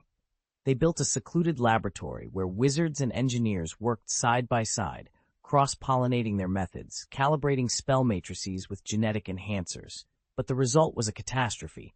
No human frame could withstand the shock of binding magic and superpowers. The moment the two forces intertwined, victims hemorrhaged from every pore, nose, ears, eyes, mouth, until their bodies collapsed in a gruesome finality. The facility was sealed off, its halls still whispered to be haunted by the souls of those who perished. Officially, the project was buried and its records destroyed. In truth, only a handful of fragmented accounts survived. And that was where Lucian came in. As keeper of the Archive of Hidden Truths, he was charged with preserving every scrap of evidence, paintings, sketches, coded journals, no matter how dangerous. He tapped a fingertip on the parchment next to him, a half-erased note hinting at a prototype who might have endured the fusion. If Lucian could decode the rest of the message hidden in these heraldic symbols, he might finally learn whether anyone had survived and at what cost. But some secrets, he reminded himself, were best left undisturbed. Still, curiosity was his curse as much as his gift. With calm precision, he began to trace the next cycle of runes, determined to unlock the truth once and for all. Chapter 251. Brother Masaka? Shirley Cromwell pressed her back into the cold stone wall of the church's secret sanctuary, every distant footstep hammering through her bones. She had been trusted by the Puritan High Council to train one of Academy City's most dangerous subjects, a level 5 Espers named Alice Valia, in basic elemental magic. The alliance was meant to be a gesture of mutual respect, a fragile bridge between science and sorcery. Instead, it became Shirley's darkest hour. That morning, Shirley had guided Alice through the incantation step by step. Amber torchlight danced across sacred runes carved into the marble floor. Alice's pale face was pinched with concentration. Shirley whispered the final syllable. A shimmer of violet energy flared around Alice's outstretched hands. For a heartbeat, the air hummed with raw power. Then Alice's knees buckled. Blood spurted from her ears, her eyes, her mouth, 7 cruel orifices bleeding at once. Shirley lunged forward, but the girl collapsed, her body convulsing in a tide of crimson. Horror strangled Shirley's throat. She knew the magic hadn't been calibrated to an Esper's physiology. It was a tragic oversight of Shirley's own making. Before Shirley could gather Alice in her arms, the heavy oak doors burst open. A squad of Puritan knights, their ceramite armor gleaming white in the torchlight, surged into the chamber. At their head strode Sir Roderick, legendary for his merciless zeal. One knight unfurled a warhammer the size of a small tree. Without a word, he raised it above his helmeted head and brought it down in one crushing blow. Alice's head snapped back, and Shirley saw her life extinguish in an instant. "Flee, Shirley," another knight hissed. "We despise espers and warlocks both. Your charge is lost. Save yourself." Numb with grief, Shirley fled along a narrow corridor, her soul fracturing with each step. She emerged into the dusky evening air, beyond the church walls, and watched as her dreams of reconciliation died in that blood-stained chamber. From that day forward, she vowed never to intertwine science and magic again. Let the two camps remain strictly separated, she decided. No more fragile alliances, no more half-measures that risked innocent lives. For years, Shirley remained a staunch advocate of isolation. She denounced any scholar or mage who spoke of cooperation with Academy City. The knights she once admired had betrayed her trust, but their fervor had at least prevented further cross-camp experiments. Observers on both sides nodded in agreement. Better to keep a clear, unbreachable line between laboratories and spell circles. Yet now, at the eve of another potential conflict, Shirley has uncovered disturbing intelligence. Whispers within the Puritan hierarchy speak of a clandestine accord with Academy City's own Council of Science. Important volumes, grimoires and scientific treatises alike, have been quietly transferred to Academy City's most secure vaults. The very tomes Shirley once used to teach Alice now lie behind impenetrable force fields. She leafed through the report, heart pounding at each entry. Book of the Seven Veils, Codex Electrokinetica, the Forbidden Grimoire of Mirror Curses, and, most provocatively, a file labeled Brother Misaka. Whoever, or whatever, that name referred to, he stood at the nexus of this secret collaboration. A high-ranking Puritan officer? An Academy City researcher? Or something far more dangerous, straddling both worlds? Shirley closed the dossier with trembling fingers. Her old vow surged back. Science and magic must not mingle. Not again. Yet the web of intrigue had already been spun, and at its heart pulsed one inscrutable enigma. Brother Misaka. Shirley sat alone in the candlelit study, haunted by the memory of Alice's final spell and the echo of that war hammer blow. The stakes had never been higher, and this time she might not escape with her beliefs intact. Shirley's resolve crystallized in that moment. She would slip into Academy City alone, strike at the heart of the imaginary number D, Istrict, and neutralize its two greatest threats, the Forbidden Number and the Illusion Killer. By forcing a rupture between the magical and scientific worlds, she intended to show both camps that continued cooperation could only end in all-out war. This, she believed, would finally draw a clear line between them. Lucian watched her plan unfold with a mixture of awe and respect. He knew Shirley wasn't driven by malice. Her ultimate goal was peace between these two realms. Magic and Esper abilities can't coexist, she had warned him more than once. I've always kept my spells subtle. If I'd let them run unchecked, it might have sparked a catastrophe in both worlds. From the fragments of memory Shirley shared, Lucian now understood how magic worked here. A magician refines their own life force into arcane power, then unleashes it through incantations, magic circles, or enchanted artifacts.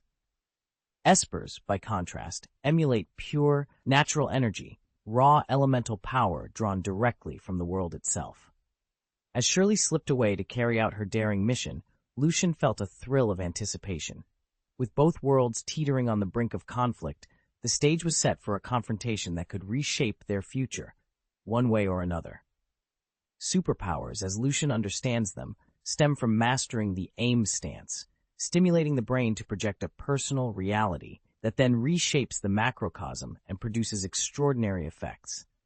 Magic, by contrast, is fueled by refining one's own vital energy. The two systems obey entirely different laws, and Lucian is convinced they can't coexist in a single body. The moment someone truly taps into superhuman power, their physiology shifts, and they lose the ability to refine life force into mana. Any attempt to force both processes causes catastrophic internal feedback, violent hemorrhaging, or outright collapse.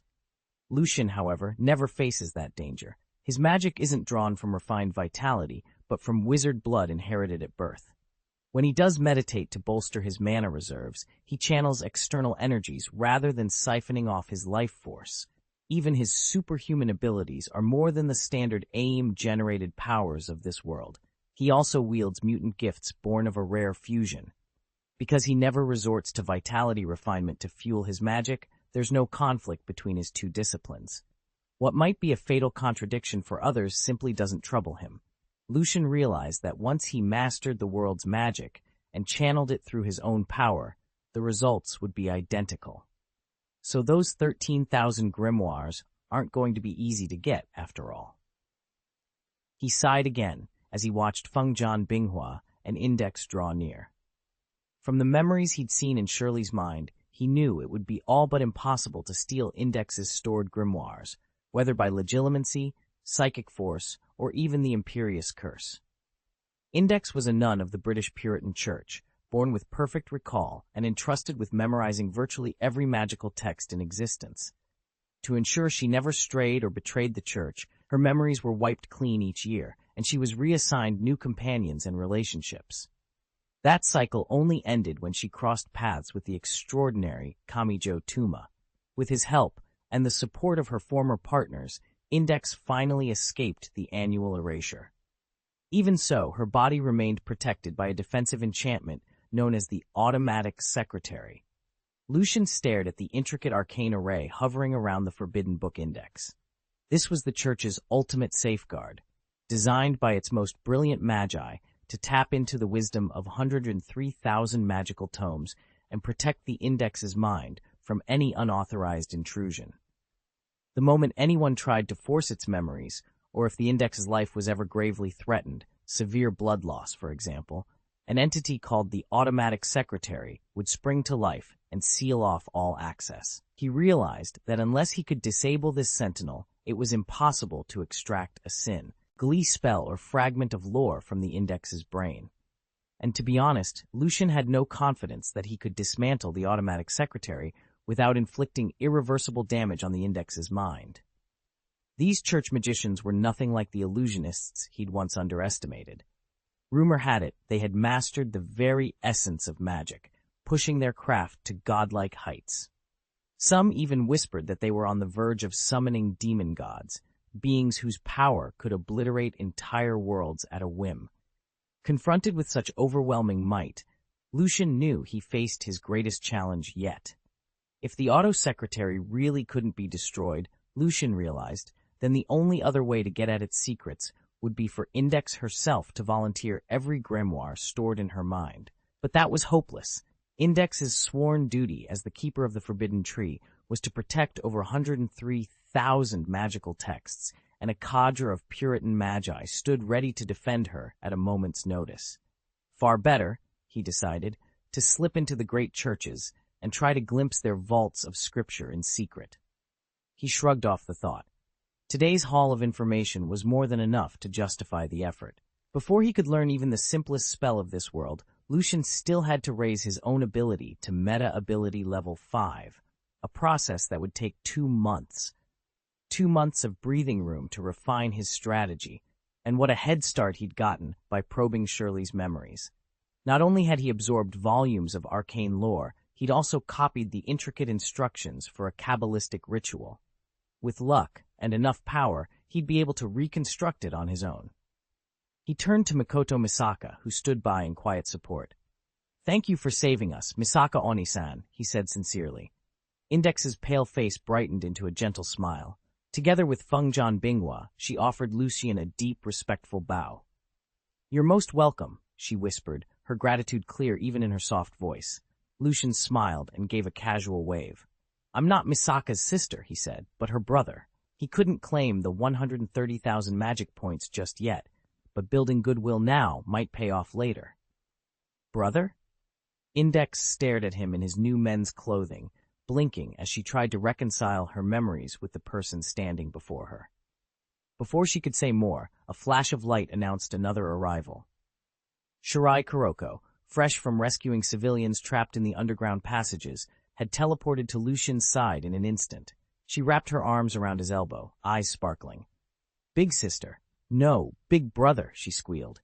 "You really pull off those clothes. You look so handsome." As Kuroko gazed up at him with that ecstatic grin, the air seemed to buzz with a new, unexpected excitement. Chapter 252, Kabbalah Ritual. "I'm not Misaka Makoto. I'm her brother, Lucian Misaka." With that, Lucian yanked his arm free from Shirai Kuroko's grasp, a playful grin on his face. "Brother versus sister, you say? All right, let's see if I've got what a real brother should." Kuroko's eyes flashed. In the next instant, her hand lashed out like a bolt of lightning toward his midsection. Before she could land the blow, Lucian unleashed a crackling surge of electricity that sent her sprawling to the ground.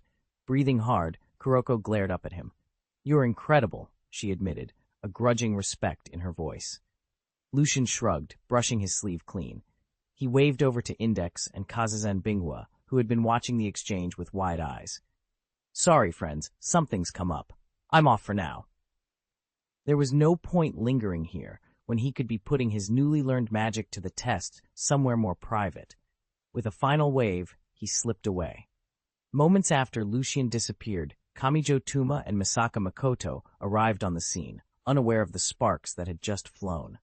Lucian stepped into the debris-strewn corridor and froze at the scene before him. Shirley lay unconscious on the floor, and Shirai Kuroko was just stirring, dazed and rubbing her head. He turned to Index and Kazazan Binghua, brow furrowed. What happened here? Index flicked a glance at Misaka Makoto, then pointed toward the fallen Shirley. She attacked us without warning, Index explained. But your brother, Misaka Lucian, just happened to be passing by and rescued us. The two of you are identical. I nearly mistook you until I saw your different clothes. Kazazan Binghua nodded vigorously in agreement. Makoto's eyes went wide. Brother? Lucian? I had no idea I had a brother. Where did he come from? Kuroko, cheeks still pink from the electric shock, smoothed down her frizzy hair. She shuddered at the memory of her outstretched hand, aiming for Lucian's lower abdomen, a vital target. Makoto One-sama, she mumbled. Why didn't you tell me you had a brother? I'm utterly mortified. Lucian offered Kuroko a steadying hand and surveyed the scattered chairs and shattered glass. Well, he said with a half-smile, that explains the mess. Next time, a heads up before you try to take out my vital points would be nice. As Shirley began to stir and Kuroko accepted Lucian's hand, the tension in the hallway eased. Index couldn't hide her amusement, and even Kazazan cracked a small grin. Somewhere amid the wreckage, they all silently agreed that this unexpected reunion would take some explaining. I don't have a brother in men's clothes. Of course I know who that is. Misaka Mikoto shot back, but inside her mind, everything clicked into place. After the clone incident, Academy City simply didn't have the resources to treat all the Misaka sisters, so most were shipped off to research facilities around the world. Only about a dozen remained in the city hospital, and their uniforms were identical to Makoto's, right down to the standard-issue military night vision goggles perched on their heads. All except one. Unit number 99981, the so-called mutant, was infamous for dressing in a boy's wardrobe and boasting the strength to take on even the top-tier female espers. Sis, you're not saying that's your brother? Shirai Kuroko asked, stepping forward. A small crowd pressed in, curiosity sparking in their eyes. Makoto rubbed her temples, exasperated. She's related to me, yes, but she isn't my brother. Technically, she's my sister. She just prefers a more masculine look. She gave a weary half-smile to the onlookers. She'd kept her sister's existence a secret to avoid headaches with Academy City's higher-ups, and to spare her friends like Kuroko any trouble. Kuroko's eyes practically gleamed with excitement. Sister? Wait, you actually have a sister? Which school is she at in Academy City? Why hasn't she transferred to our Todaipan Middle School yet? I mean, think of how much fun we'd all have together. At the thought of Makoto's identical twin joining them, Kuroko nearly bounced off the walls. Makoto raised a hand to stop her. Kuroko, this isn't the time. We've got an intruder to worry about right now. Meanwhile, Lucian slipped away from the scene. First, he wrapped himself in an invisibility spell and swept the immediate area for any of Alistair's microbot spies. Satisfied there were none close by, he vanished in a crackle of apparition and reappeared in a deserted suburb just outside Academy City's borders. Inside the city, surveillance microbots patrolled every inch. Remaining unseen was never guaranteed. Out here, however, he had the freedom to hone his magic without interruption, returning only when he needed the city's labs and resources to push his abilities even further. Lucian knelt on the dew-damp grass and summoned his mana, weaving it into an intricate Kabbalah circle etched into the earth. The goal of this ritual was to birth a living statue, a clay simulacrum of a human form, born from soil and magic. Though most practitioners relied on special oil crayons to draw their runes, Lucian had learned to trace the symbols directly with his power. Alongside him, Shirley carefully inscribed the same glyphs using her enchanted crayons, crafted from consecrated salt and holy oil, to strengthen the golem once it materialized. When the final rune flared to life, the ground trembled. Clumps of earth and clay swirled upward, coalescing into the rough outline of a man. For a fleeting moment, the statue stood poised between two worlds, then collapsed back into a lifeless heap with a soft thud. Lucian couldn't hide his grin. The ritual had worked well enough to prove that his magic resonated in this world, regardless of its unfamiliar rules. This was only the beginning. With more practice, he knew he could summon a fully formed golem on command. In this world, magic itself is nothing more than a reenactment of myth. Take the stone giant of Kabbalah, for instance. It isn't a living creature born of divine breath, but a simulacrum conjured by mortal magicians who imitate the ancient tale of gods shaping humanity from clay. Humans cannot grant true life. At best, they can animate rock and confer upon it a glimmer of awareness. That same principle underlies all sorcery here. Nearly every spell and enchanted artifact traces its power to the legends that inspired it. By invoking the names, forms, or deeds of mythical beings and relics, magicians tap into an echo of that legendary might and bend it to their will. At the dawn of history, this world knew no wizards or arcane wonders, only ordinary people and the rare few born with innate, supernatural talent. Those without such gifts became magicians out of necessity, studying dusty tomes of folklore to discover how to replicate the marvels of myth. Through iron will, prodigious luck, and painstaking understanding of arcane theory, they achieved powers far beyond the reach of ordinary men. Yet mastery of these borrowed miracles is never won lightly. Most magicians bear the scars of profound tragedy, the helpless anguish of losing a loved one to incurable illness, the desperate hunger that drives comrades to betray one another, the bitter shame endured until vengeance could be claimed for slaughtered kin. It is through such crucibles, through crushing defeat, unbearable loss, and the relentless sting of vengeance, that these men forge themselves into formidable wielders of the arcane. Only under the most extreme pressures can someone transcend the ordinary, become a true magician, and compose a lasting grimoire of their own. This very intensity makes the lineage of magicians notoriously precarious. Innate talent may not be required, but the demands on one's acquired mental discipline are immense, and only a vanishingly small number ever meet them. Throughout history, most of these rare adepts have surfaced within religious orders, where myth and fanaticism tend to flourish. It was not until centuries later that two legendary figures, Mathers and Visco, joined forces to found the Hermetic Order of the Golden Bath, Dawn. Drawing together a formidable circle of practitioners, they cross-referenced magical systems from diverse faiths, weaving them into a unified framework. In doing so, they created the prototype of modern Western magic and dramatically lowered the barrier to entry for would-be sorcerers. Yet the Golden Dawn's brilliance proved short-lived. For reasons still lost to history, bitter rivalries and hidden betrayals tore the order apart. Mathers, Visco, and the majority of their initiates met untimely ends, leaving only scattered fragments of their teachings and the haunting legacy of what might have been. Chapter 203, Middle-earth, the First Age, Update 1. The summoning circle lay etched in dust and runestones, ready for the Kabbalistic rite that would birth a stone giant.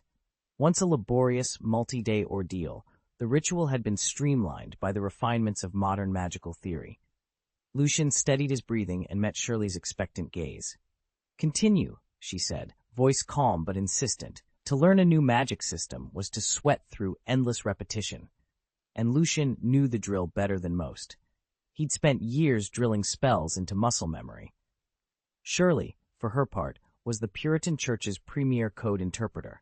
Raised within the Church's sanctified walls, she'd absorbed its arcane traditions from childhood.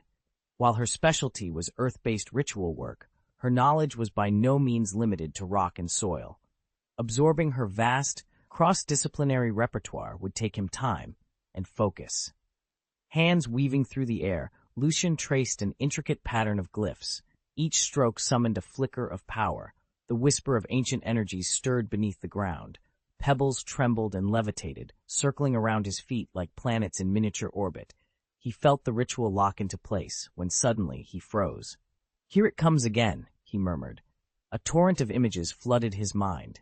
Silver-haired elves arching their bows beneath moonlit boughs, stout warriors of men raising swords that gleamed like starlight, and above them all, a darkness more oppressive than any shadow he'd ever known. Morgoth, the first Dark Lord, stood at the heart of this vision. Middle-earth. Lucian bolted upright, his pulse hammering in his ears. He pressed a hand to his temple, desperately trying to steady his racing thoughts. He'd seen the 6 Peter Jackson films, The Hobbit and the Lord of the Rings trilogies, more times than he could count, But this was different. This was real memory, not movie magic. He exhaled slowly, bracing himself for whatever came next. Lucian paused on the windswept bluff, blinking as fragmented memories flickered through his mind. He knew almost nothing of this world, so he'd spent the past hours scouring scraps of lore he'd found tucked in ancient scrolls and tavern rumors.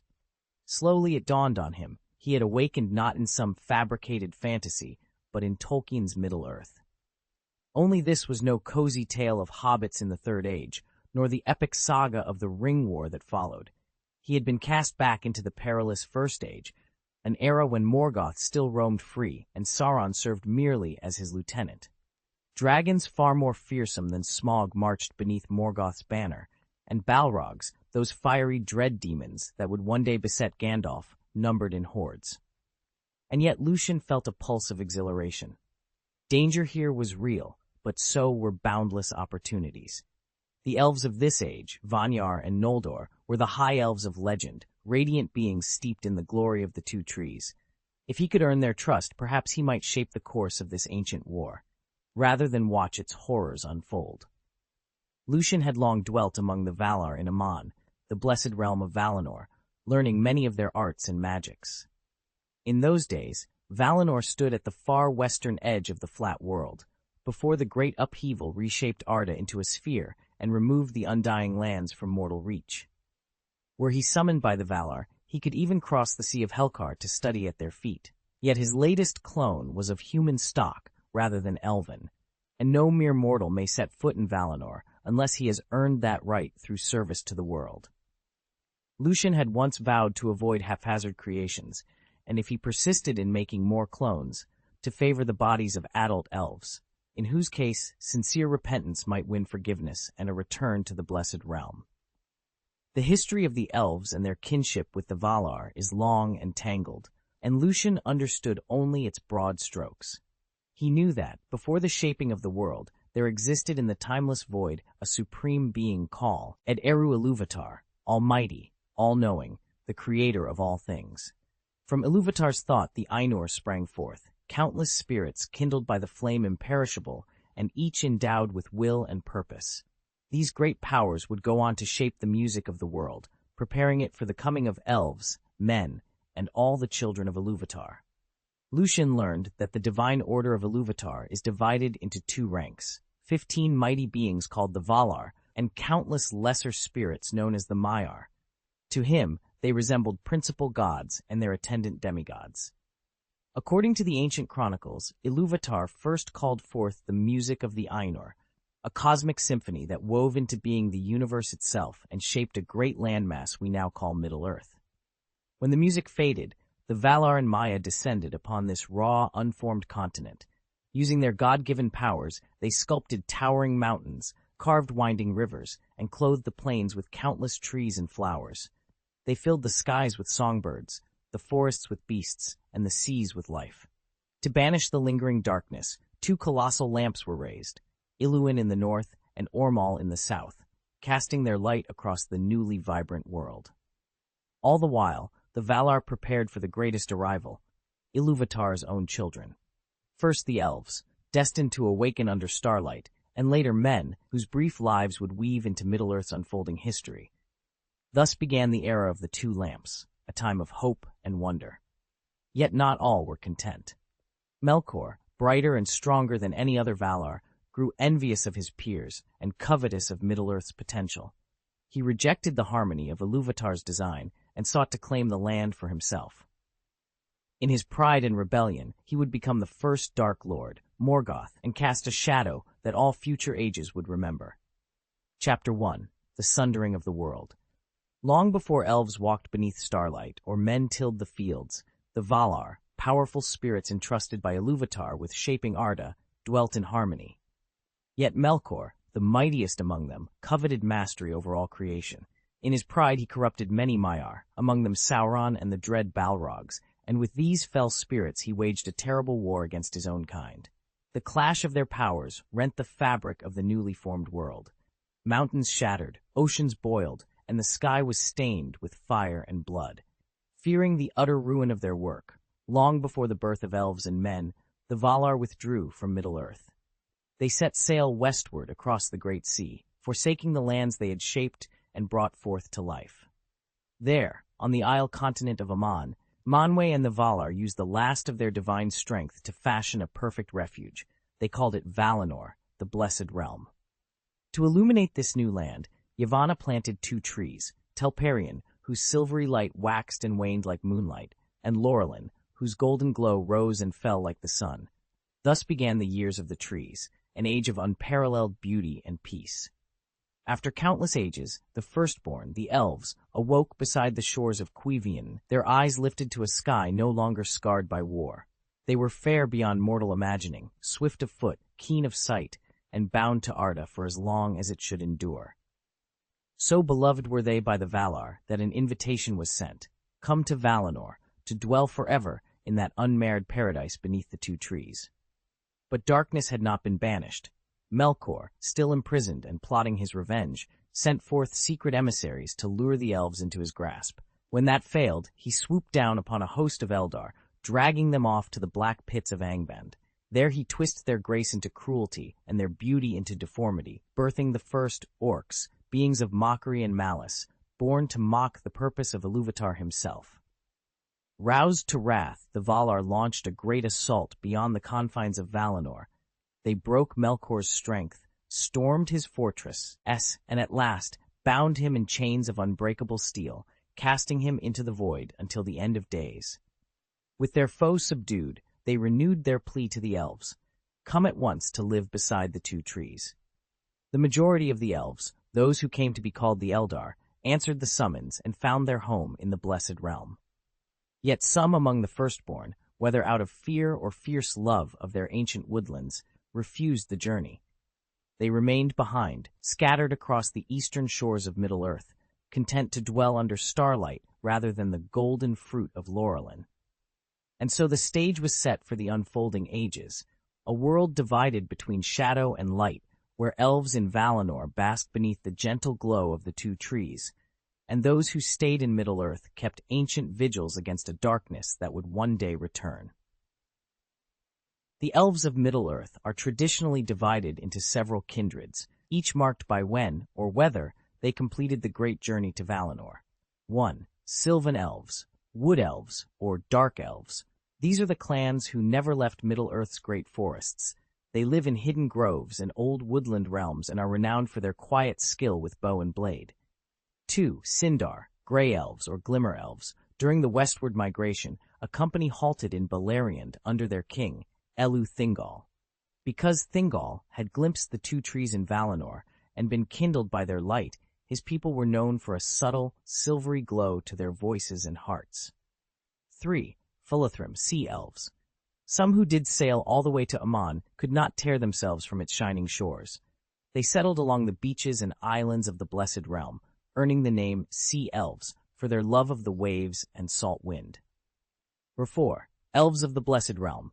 Those who reached Valinor itself lived in the presence of the Valar, beneath the radiance of the 2 trees. Bathed in that sacred light, they learned every art and lore the gods would teach. Vanyar, the first company to arrive, they dwelt nearest the 2 trees. Golden-haired and fair of skin, they were the most glorious of all elves and won the special favor of Manwë and Varda. Galadriel herself bears Vanyar in blood through her grandmother, a heritage that underlies much of her prodigious power. Noldor, arriving soon after the Vanyar, the Noldor settled in the outer courts of Valinor. They became famed throughout the ages for their craftsmanship, wisdom, and mastery of lore. Together, these divisions, Sylvan, Sindar, Fulithrim, Vanyar, and Noldor, form the tapestry of elvenkind, each thread bearing its own history, gifts, and longings. Among the elves, the Noldor were renowned for their passion for crafting. They flocked to learn the secrets of forging and invention from Ori, the very god of craftsmanship who had shaped the dwarves. Alongside their kinsmen, the Vanyar, the Noldor were counted among the High Elves, illuminated beings whose lives seemed to glow with an inner light and whose works were unsurpassed in beauty. Yet even in the shining halls of Valinor, darkness stirred. Melkor, fresh from his sentence, feigned wholehearted repentance and secured the Valar's pardon. Under a mask of humility, he whispered lies and half-truths into elven ears, weaving a tale that their beloved home was no more than a gilded prison. Fueled by doubt and anger, many Noldor were swayed. In betrayal of the gods who had sheltered them, they turned their backs on Valinor and set their course for Middle-earth, carrying with them a pride and a sorrow that would echo for ages to come. Chapter 254, It Truly is a Fantasy World, second update. The king of the Noldor had an eldest son, Feanor, a brilliant craftsman blessed with unmatched talent, but cursed with stubborn pride. With his extraordinary skill, he forged the Silmarils, 3 jewels capable of capturing the radiant essence of the 2 sacred trees.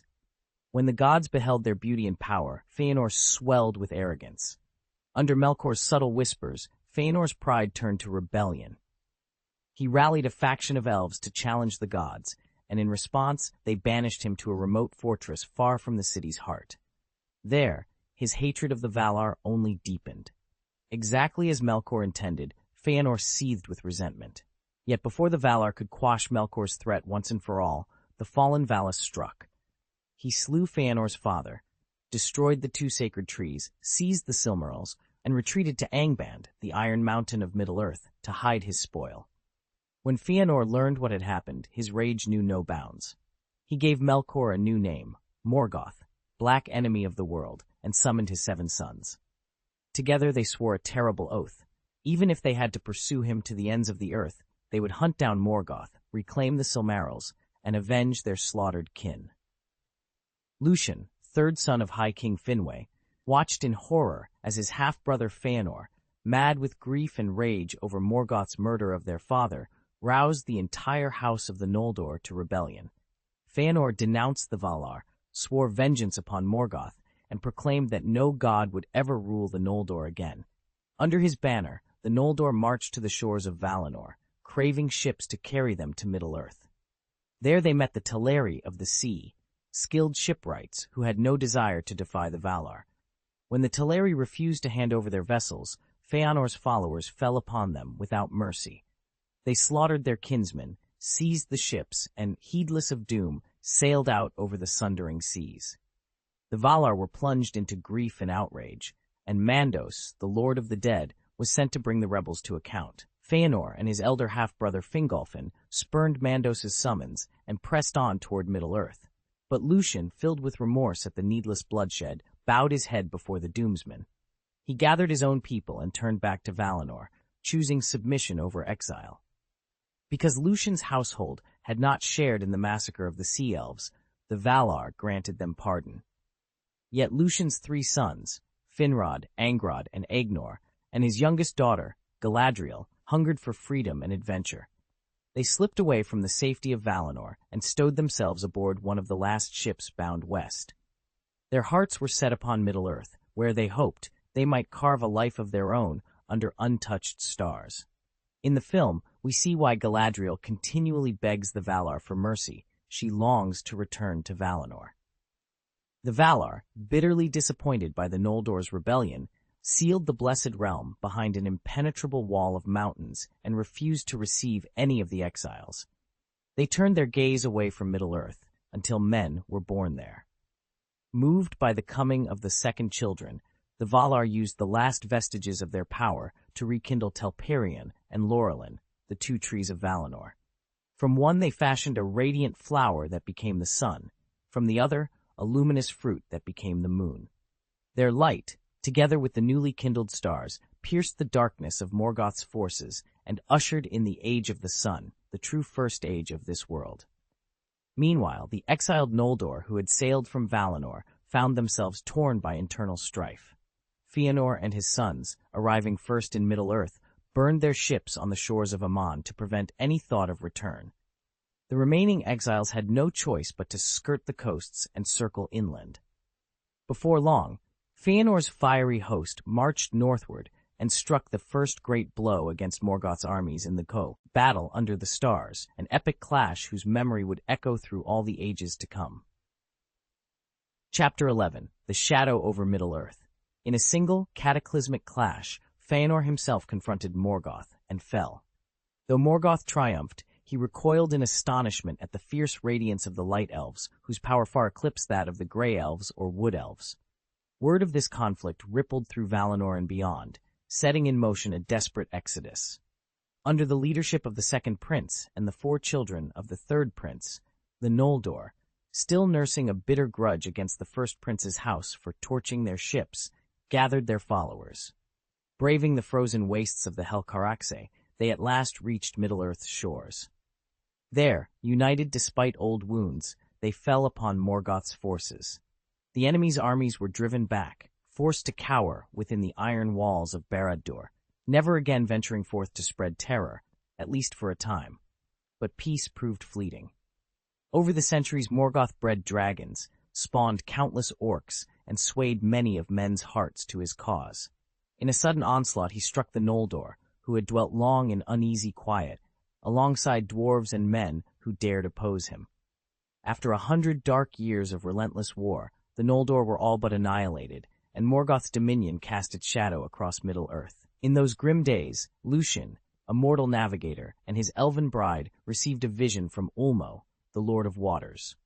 Under the sea god's guidance, they carried one of the Silmarils across the sea to Valinor. There, before the Valar, they laid bare the ruin Morgoth had wrought, pleading that the might of the host of heaven might yet be turned toward Middle-earth's redemption. Chapter 1. The Ages of Middle-earth. Long ago, after the relentless wars over the Silmarils, the Valar, having forgiven the sins of the Noldor, returned to Middle-earth. United with the host of the West, they stood against Morgoth, drove him from his stronghold in the Iron Mountains, and cast him into the timeless void.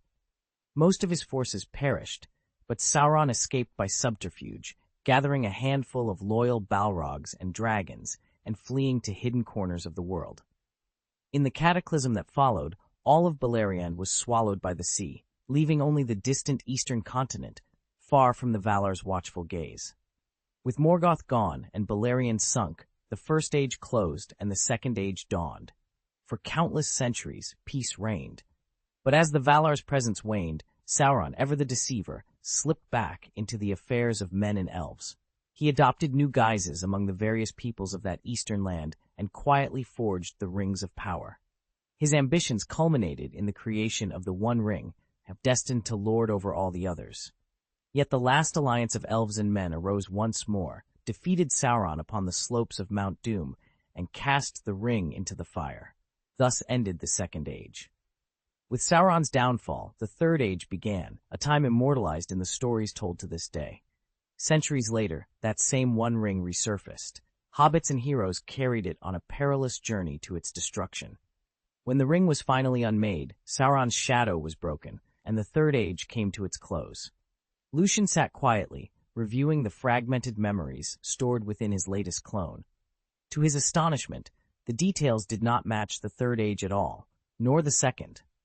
In his visions, Morgoth still brooded in the Iron Mountains, and Beleriand lay whole and green under untroubled skies. By all measures, he was witnessing the First Age, an era when the Valar yet walked the lands, and the tide of the sea had not claimed the Western realm.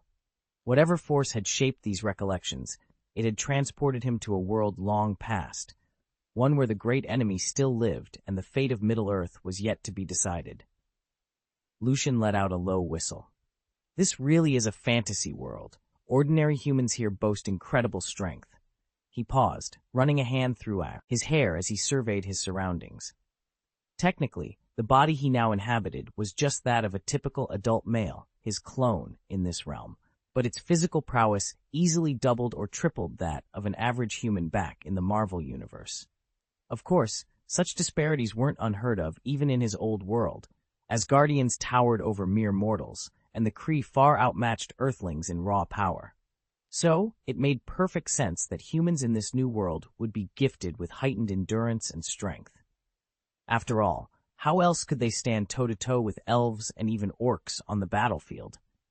The real bonus for Lucian was how this change rippled back to his original body, and any other clones he might spawn, imprinting them all with a newfound vigor he'd never possessed before. A guttural howl tore through the underbrush. Lucian snapped to attention just as 6 famished wolves burst into the clearing, their fangs bared and eyes alight with hunger. Before he could brace himself, they lunged. These hungry wolves were nothing like the wolves of Earth. Each beast was as large as a tiger, yet far stronger and faster, so formidable that even 2 or 3 tigers from home couldn't hope to bring one down. Truly, the creatures of this world were extraordinary. I almost forgot. And there's you too. Lucian muttered, glancing at his own newly acquired body. He'd awoken in the corpse of a hunter from a nearby human tribe. In this age, humans hadn't formed kingdoms of their own. They lived in small tribal bands and relied on the elven realm for protection. Earlier that day, the hunter, Lucian's current host, had set out with 2 companions in search of game. They'd been ambushed by these ravenous wolves. In the ensuing clash, the hunter was mortally wounded, torn apart by tooth and claw. While the pack pursued his 2 friends, Lucian's consciousness slipped into the dying man's form. Now, as the wolves circled back to claim their prey, he realized the other hunters must have escaped. The pack, their bellies still growling, had returned for the easy meal left behind. Lucian flexed the stranger's fingers, feeling the unfamiliar weight of muscles and bones. He had little choice but to learn how to wield this body, and fast, before the hungry wolves came back for round 2. Lucian braced himself as a pack of ravenous wolves leapt toward him. He snatched up the iron spear lying on the forest floor, and in that moment, a surge of electric energy crackled across his skin. "Go!" he commanded. At once, a jagged bolt of lightning roared down the length of the spear. With blinding speed, it drove the weapon straight through a snarling wolf, pinning the creature's body against the rough bark of a nearby tree. Chapter 255, The Beautiful Elf City. Lucian barely spared the pack of famished wolves a glance. Not even as large as tigers, and certainly no match for elephants, these predators didn't merit serious attention. He raised a hand and whispered one word, "Come." In an instant, his iron spear shot free from its place against the ancient oak. Guided by his will, it spun in midair like a deadly carousel, pinning each leaping wolf to the rough bark. Within moments, the snarling pack lay silent at his feet.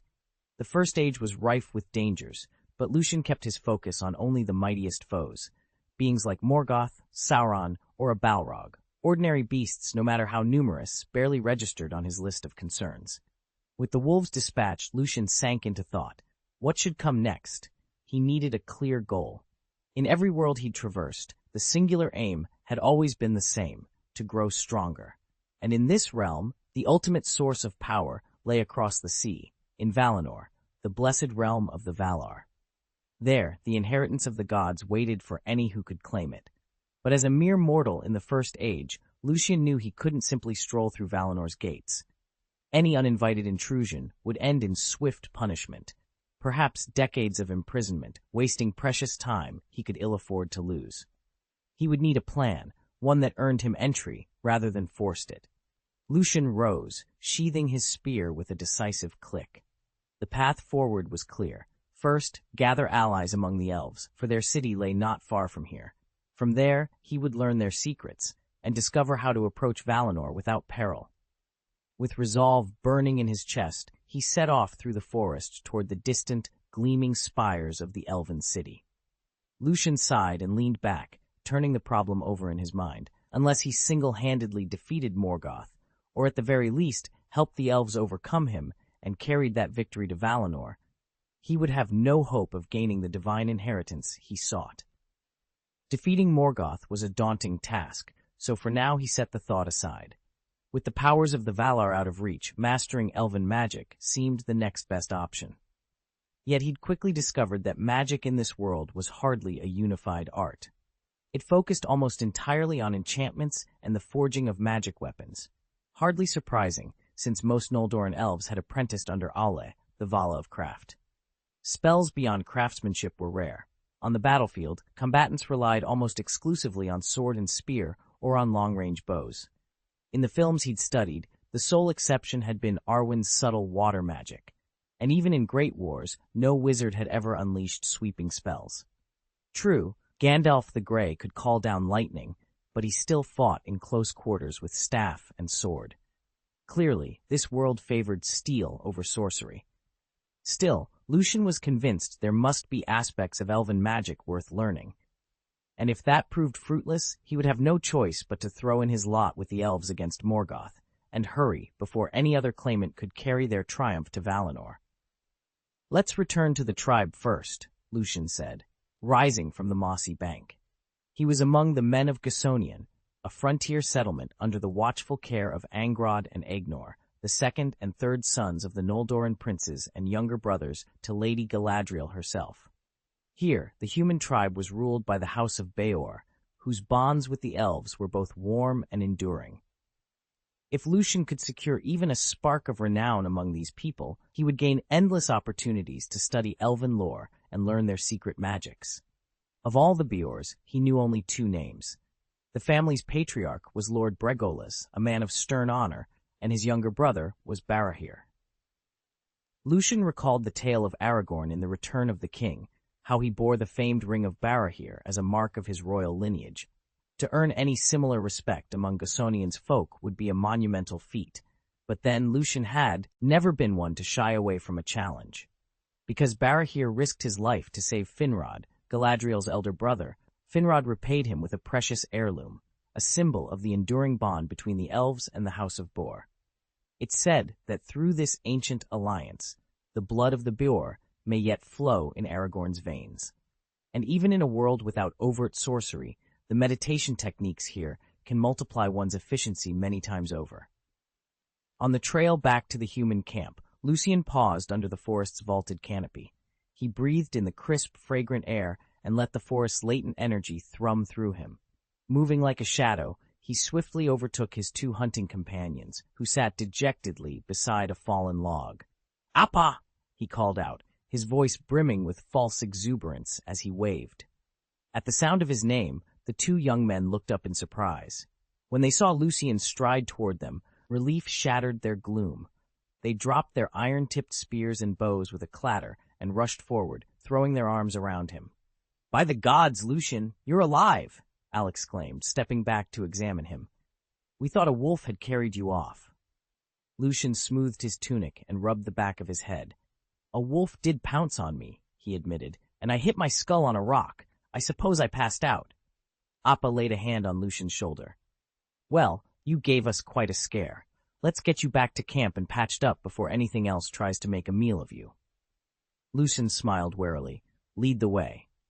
Together, the three of them set off through the living green, the gift of elven friendship heavy in Lucian's pack, and the promise of restored strength in his heart. When Lucian finally came to his senses, both the wolf and his friend were gone. He told Al and Appa that the beast had leapt at him, snapped at his neck, and knocked him unconscious. Without hesitation, the two trusted him completely, and, murmuring prayers of thanks to every god they knew, they set off together toward the human settlements. As they emerged from the dense forest, a breathtaking sight lay before them, a city alive with towering marble spires, all entwined with climbing ivy and fragrant blossoms. This was Gasonian, capital of the Light Elves, a realm of nearly 10,000 Noldor. Elves here enjoyed unending lifespans, perishing only in battle or under extraordinary circumstances. Their birth rate was modest, but in peace their numbers grew steadily over the centuries, and even in death their souls endured. They traveled to Mandos Hall in far-off Aman, the Eternal Halls, where they reunited with departed kin before returning, reborn anew, to the world of the living. Not a day's journey beyond Gasonian lay a smaller settlement, its red-tiled roofs and timber-frame buildings marking it unmistakably as the human town of House Beor. Here, Lucian, Al, and Appa would find both refuge and the answers they sought. Lucian surveyed the settlement before him. It hardly qualified as a city, more a sizable town of barely 3,000 souls, and yet even this modest community owed its existence to the elves. Without their guidance and aid, humanity, still in its infancy after only a few short centuries, could never have advanced so swiftly. In the grand scheme of Iluvatar's design, humans are the second children. Unlike the elves, whose lives stretch on indefinitely unless they choose to surrender them, a human lifespan rarely exceeds 100 years without divine intervention. Yet it is precisely this brevity that liberates them. When elves die, their spirits remain bound to Arda, dwelling in the halls of Mandos, but human souls depart the world altogether, venturing to destinations unknown. Even the Valar cannot say where. This release from fate grants humankind infinite possibilities.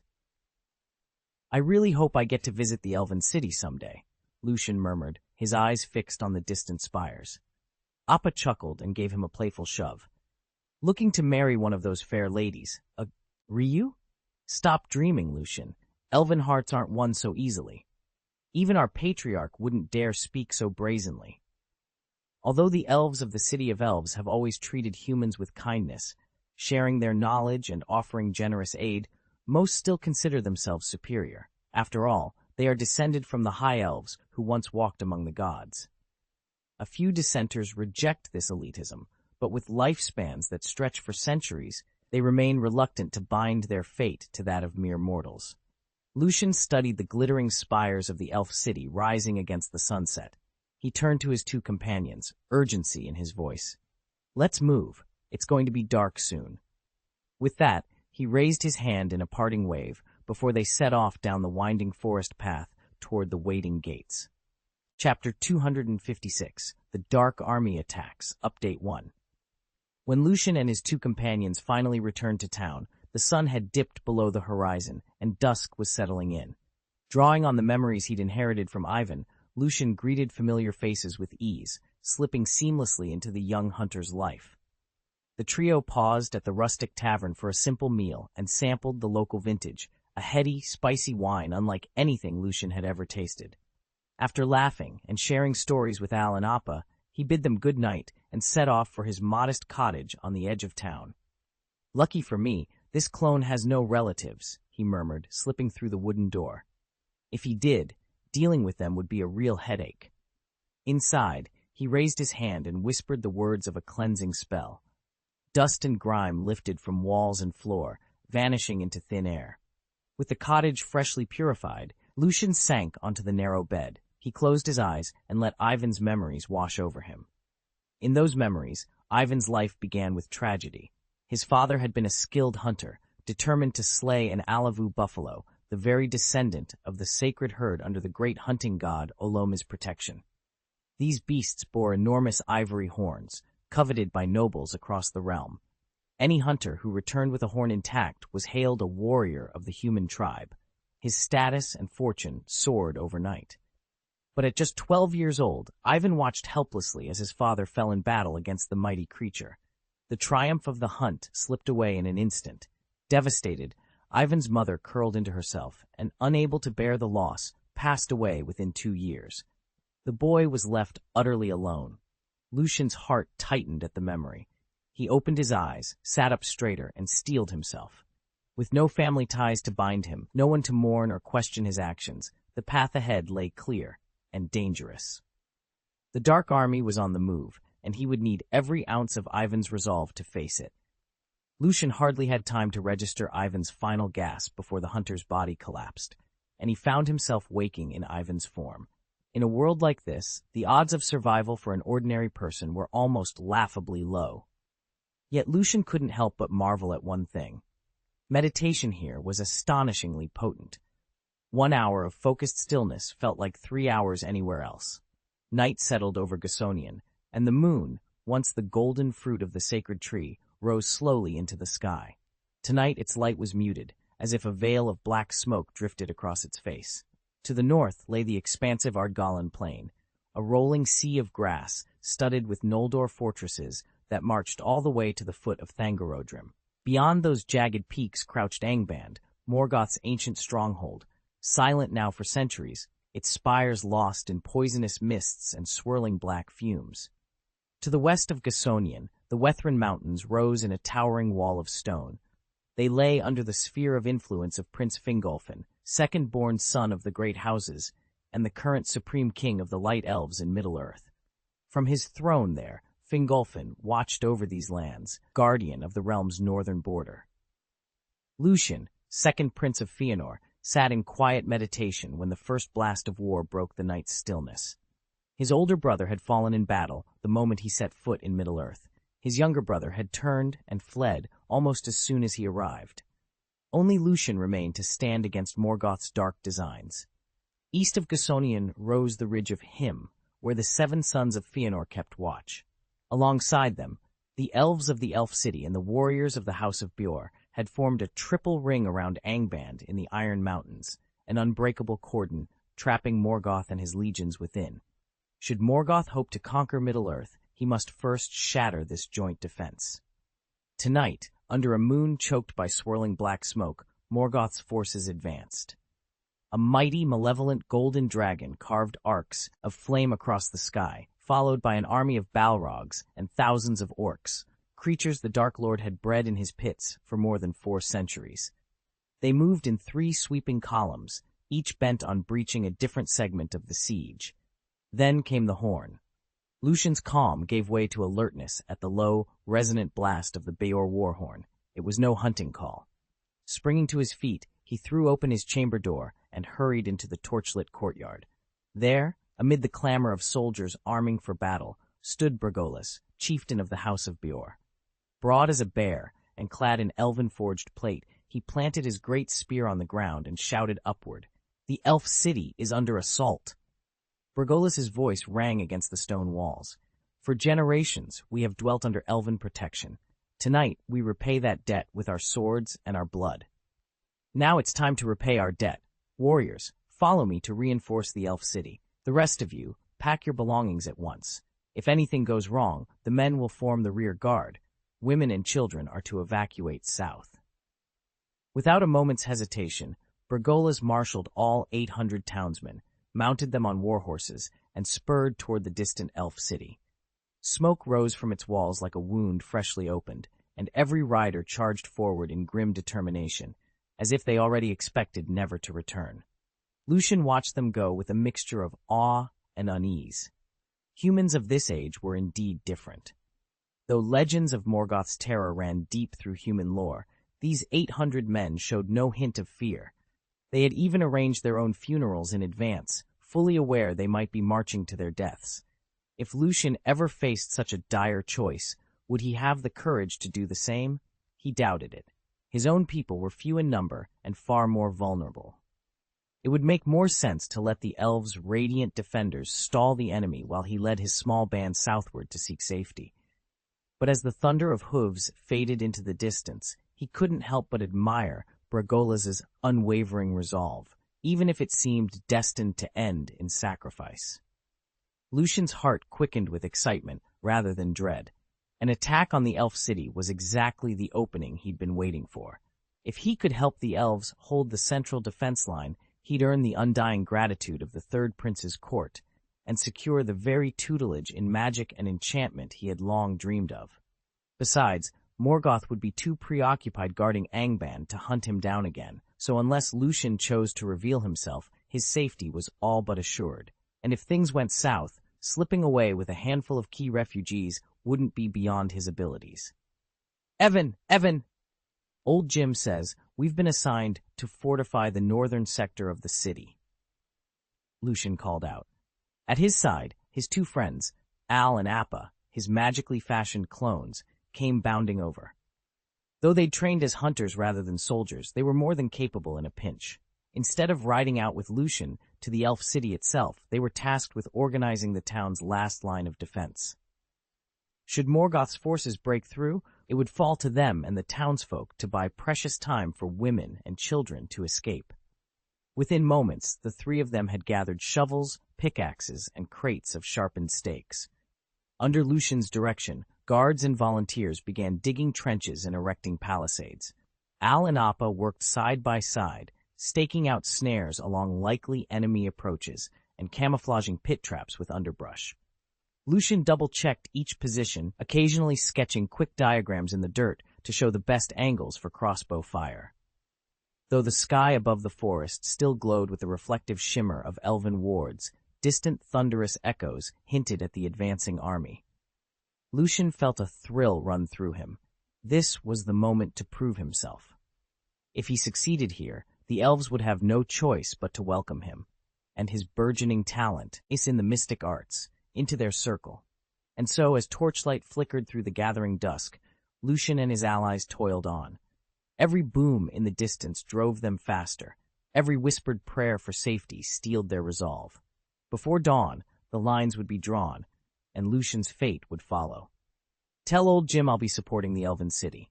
Lucian smiled, unfurled the white wings now sprouting from his back, gave a quick wave to Al and Appa, and took off in pursuit of Bergolas and the other riders already ahead. Iwan, when did he get wings? Al, Appa, and the rest of the folk busy about Shijo gaped as Lucian rose into the air. His speed was remarkable. Soon he drew level with Bergolas's column. The moment Bergolas and his 800 warriors caught sight of Lucian hovering over them, stern faces flushed with surprise. Thankfully, they recognized him in time. Otherwise, arrows would have been loosed at the unexpected newcomer. Isn't that Hunter Lucian? Since when does he grow wings? Under their astonished gazes, Lucian drifted down to Bergolas's side. Chief, I've been studying magic, he announced. I want to join you and lend my power to the elf city. Magic? Bergolas's eyes lit up as he spun his spear in greeting. I never imagined you'd mastered sorcery. You do honor to the Bayo clan. Ride with us. Lucian, as the human chief, had visited the elf city more times than he could count. He never tired of witnessing the light elves' wondrous magic, elves who sprouted wings of pure radiance or transformed into birds and soared higher than any creature of flesh and bone. It all seemed utterly natural to them. So Lucian was taken aback when word reached him that one of his own people had begun to master magic. He could scarcely believe that a human, much less someone from his own tribe, had tapped into such power. Before he could ponder it further, he and his escort sprinted toward the city walls. 20 minutes later, they burst through the underbrush and came to an abrupt halt.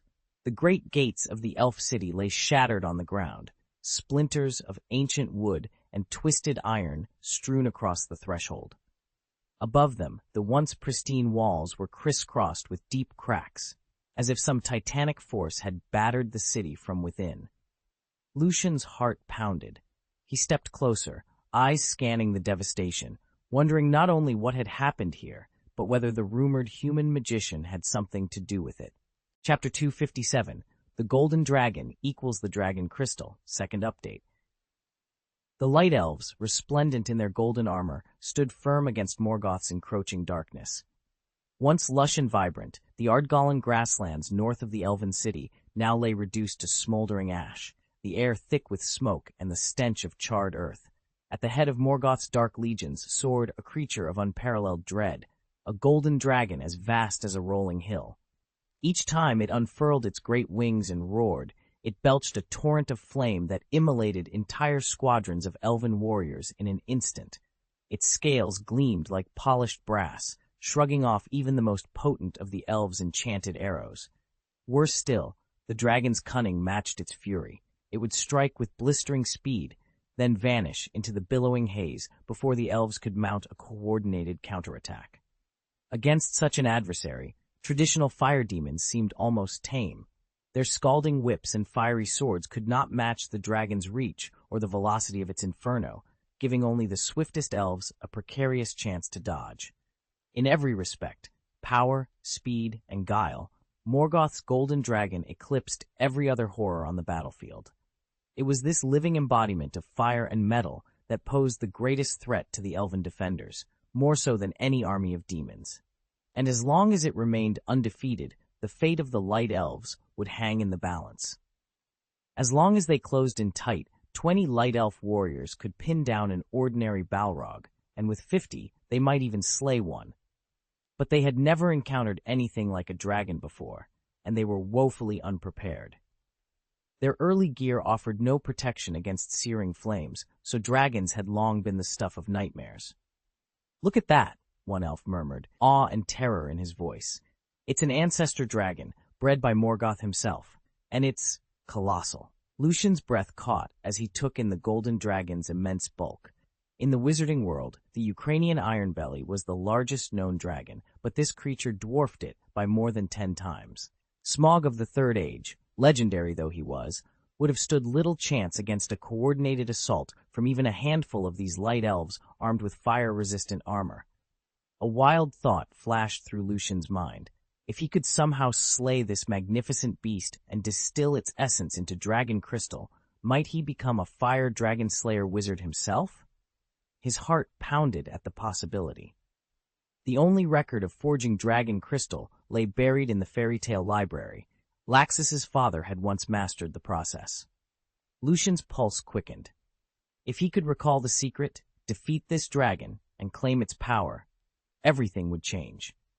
Lucian had long ago mastered the secret of forging dragon crystals, an art he intended to use when he finally faced a true dragon in the fairy tale world.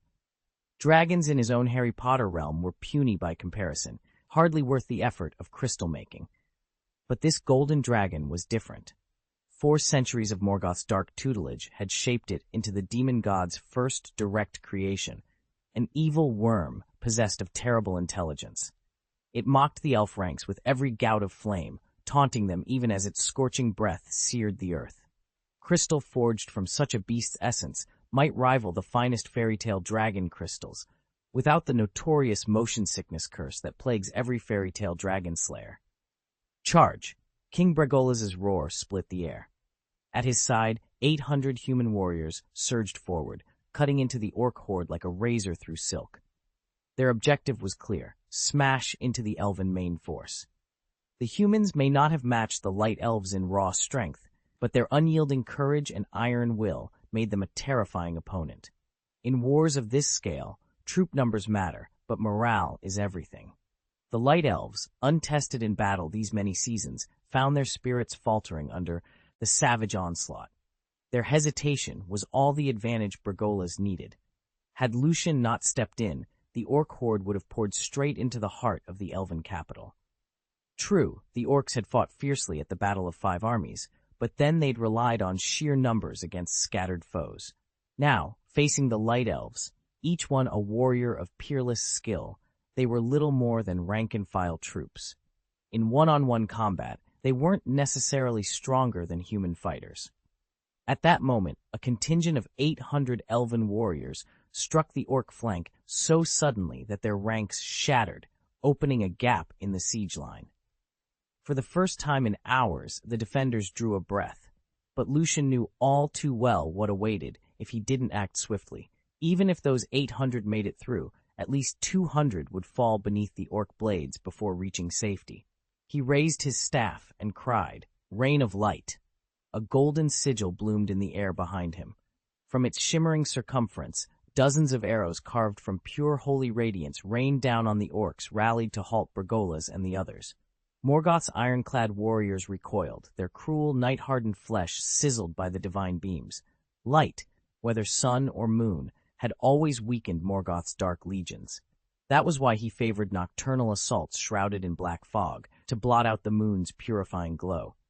But in that moment, Lucian's spell pierced the gloom, granting the elven vanguard the precious seconds they needed to slip through the breach and rally behind the city's outer wall. Lucian's holy light system flared to life, unleashing arrows of searing brilliance that struck the thick-skinned orcs like drops of concentrated acid. Flesh hissed and sizzled on contact, sending the monsters howling in agony. Bragolaz had expected Lucian, the human hunter, to cling to the sky and unleash conventional arrows in support, but never this. He hadn't anticipated that Lucian's magic could transform ordinary bolts into shafts of pure, corrosive light. Regaining his composure almost instantly, Bragolaz bellowed a war cry and spurred his cavalry into a headlong charge. 800 armored spearmen braced their lances and thundered forward, cutting down every orc too stunned to defend against the onrush. Within minutes, Bragolaz's force had cleaved through the Orcish ranks and was bearing down on the main body of the elven defenders. When the light elf battalions glimpsed human reinforcements racing toward them, they hastily formed ranks and opened their lines. Though known as a formidable elven army, fewer than 2,000 light elf warriors now guarded the city walls, a number grievously diminished by the orcs' surprise incursion, the dragon's fiery assaults, and the havoc wrought by a renegade fire demon. Now, with Lucian's blinding arrows and Bragolaz's spearhead tearing open the battlefield, a crucial link in the defense had at last been forged. If not for the sudden charge of 800 human warriors, rushing in at the darkest moment to shatter the orcs' assault and rekindle the elves' fighting spirit, the entire defense would have collapsed in mere minutes. At once, the shrill blast of Orcish horns rang out, and dragons, balrogs, and battalions of orcs ground to a halt. Glorung, the great dragon commanding the central front, judged that pressing a faltering attack would only invite disaster. "Withdraw and redeploy," he thundered, ordering his legions to fall back, reorganize, and strike in concentrated formations. To his west, Lieutenant Demon King Sauron marshaled endless ranks of orcs and fell creatures. To his east, Balrog Lord Gothmog rallied his fiery host. Above them all, the obsidian towers of Angband swallowed the waning moon, for there Morgoth sat enthroned, his divine power blotting out the sky. Within that shadowed fortress, the Dark Lord's gaze fixed on one figure cutting through the chaos, Lucian, the human whom none had taken seriously until he soared into the fray, channeling brilliant light magic. Morgoth's lips curved in a rare, thin smile. A mere human, he mused, voice rumbling like distant thunder. Yet this Lucian wields a power potent enough to turn the tide of war. Hasn't the Demon Lord himself declared that only Vanya elves can wield light magic? Glowring, the demon dragon bristled with fury at the unexpected arrival of human reinforcements. If those mortals hadn't intervened, he would have overrun the elven city in under 2 hours, seized control of the entire central battlefield by nightfall, and claimed the reward promised by the Demon Lord. Chapter 258. Heading to the Western Battlefield, third update. Glowring the dragon had always considered humans to be insignificant. At the Great War Council in Angband, the demon god never once mentioned them. He truly believed they lacked the strength to influence the outcome of this conflict. No, his fear lay with the Light Elves. On the Elven front, the army had just witnessed the temporary withdrawal of Glowrung, the Balrog, and the Orc legions. Seizing the moment, they began to tighten their defensive lines. Trumpets blared a heralding call. Present yourselves before Prince Angrod and Prince Egnor. With the dark forces in retreat, Lucian landed his steed beside High Chieftain Bergolas and his younger brother Barahir. Together they approached the two elf princes. Lucian couldn't help but think, no wonder Al and Appa dream of an elven bride. These elves are breathtaking. He studied Angrod and Egnor more closely. In the movies, actors donned pointy ears and silver wigs, but nothing compared to the real thing. These princes surpassed even the most exquisite legends. They lacked the golden locks of their grandmother Galadriel, yet their dark Noldor hair gleamed like polished obsidian. Their features were noble and serene, every gesture imbued with an ageless grace. Lucian bowed deeply. "Your Highnesses," he greeted, voice steady despite his awe. "It is an honor to stand once more with the hosts of the West." Prince Angrod inclined his head, and Egnor offered a courteous smile. Around them, the elven ranks shifted into place, ready to withstand whatever darkness might surge forth next. And as Lucian rose, he felt the familiar thrill of alliance, and the knowledge that together these armies would not falter. Lucian watched the two elven princes with a mixture of awe and curiosity. Truthfully, if he hadn't already known they were males, he never would have guessed it. Their features were so perfectly balanced between masculine and feminine that they embodied the very definition of androgynous beauty. It was little wonder the Valar held the elves in such high regard, inviting them to dwell in their own realm, even overlooking the gravest of mistakes, provided the elves showed true remorse. When the time came for the elves to leave the mortal lands behind, the Valar did not abandon them to their fate. Instead, they left open a secret passage. Any elf who wished could board a ship, sail out to the Western Sea, and steer by the stars toward the Undying Lands. Humans, Iluvatar's other cherished children though they were, had never received such an invitation. Mortals were strictly forbidden from setting foot in Valinor. To do so meant certain punishment. Even after men played their part in overthrowing Morgoth, the Valar's offer was limited. Rather than welcoming them into Valinor, they crafted a single island far to the west, just beyond the breakers. There, humans could enjoy longer lives and strengthened bodies, but the gilded shores of Valinor itself remained forever off-limits. Lucian sighed, wondering whether mortals would ever know such grace. Only a handful of mortals have ever earned the right to dwell alongside the elves in Valinor, those whose deeds reshaped the world. Perhaps the gods themselves prize beauty above all else, so when an elf loves a human, it must be true love. No human can match an elf's grace. "Please," the princes said in unison, "do not call us princes any longer. From today onward, we are your brothers." They bowed deeply to Bregolas, Barahir, and Lucian, invoking the highest formalities of elven courtesy. We thank you from the bottom of our hearts for coming to our aid in this dark hour. We will never forget your kindness." The brothers had never imagined that mortals, those they had long watched over, would risk everything to stand by them when their city lay under threat. Their eyes shone with genuine gratitude. It had begun a century and a half ago, when their eldest brother, Finrod, first encountered a band of humans migrating from the eastern plains. Though these newcomers had no great civilization to speak of, they were eager students of all Finrod taught them: music, lore, and the rudiments of art. He grew so fond of them that he brought entire families to settle at the forest's edge, just beyond the Elflands. Now, in their hour of need, those same humans had answered the summons, not out of duty or fear, but out of loyalty forged through friendship. And for that, the princes would hold them forever in their hearts. Angrod and Egnor had always kept a protective eye on humans. Elves believed humans to be frail and short-lived, living rarely beyond a century and often falling prey to beasts. So when their city came under attack, the brothers sent word to the nearby human settlements, not to ask for aid, but to warn them to flee before the battle began. To everyone's astonishment, 800 human warriors arrived instead, marching straight to the elves' defense and buying them precious time. "Your highnesses have always watched over our house Bayo," said the human commander Bregolas as he knelt before the two princes. His voice trembled with gratitude. "Though we are modest in number, we offer our swords and shields gladly."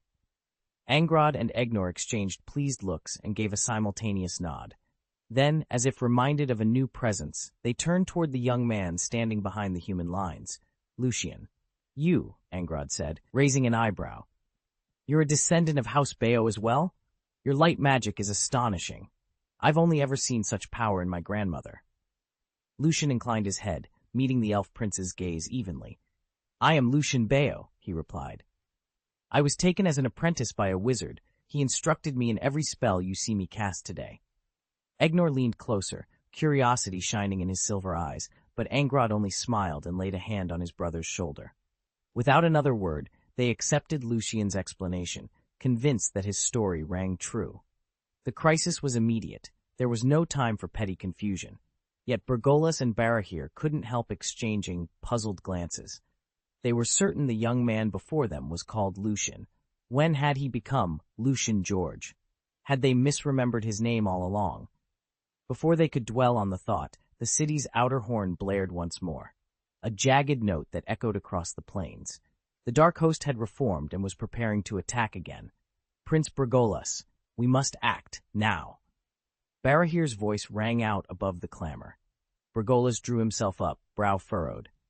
"Just minutes ago, our dragon scout reported that Morgoth's lieutenant Sauron commands the Western Front with an army far larger than the force we face here in the center. If our brother Finrod has underestimated their numbers, he's our eldest brother, newly crowned High King of the Noldor," Barahir finished grimly. "His valor is legendary, but Sauron's insight may outmatch even Finrod's skill.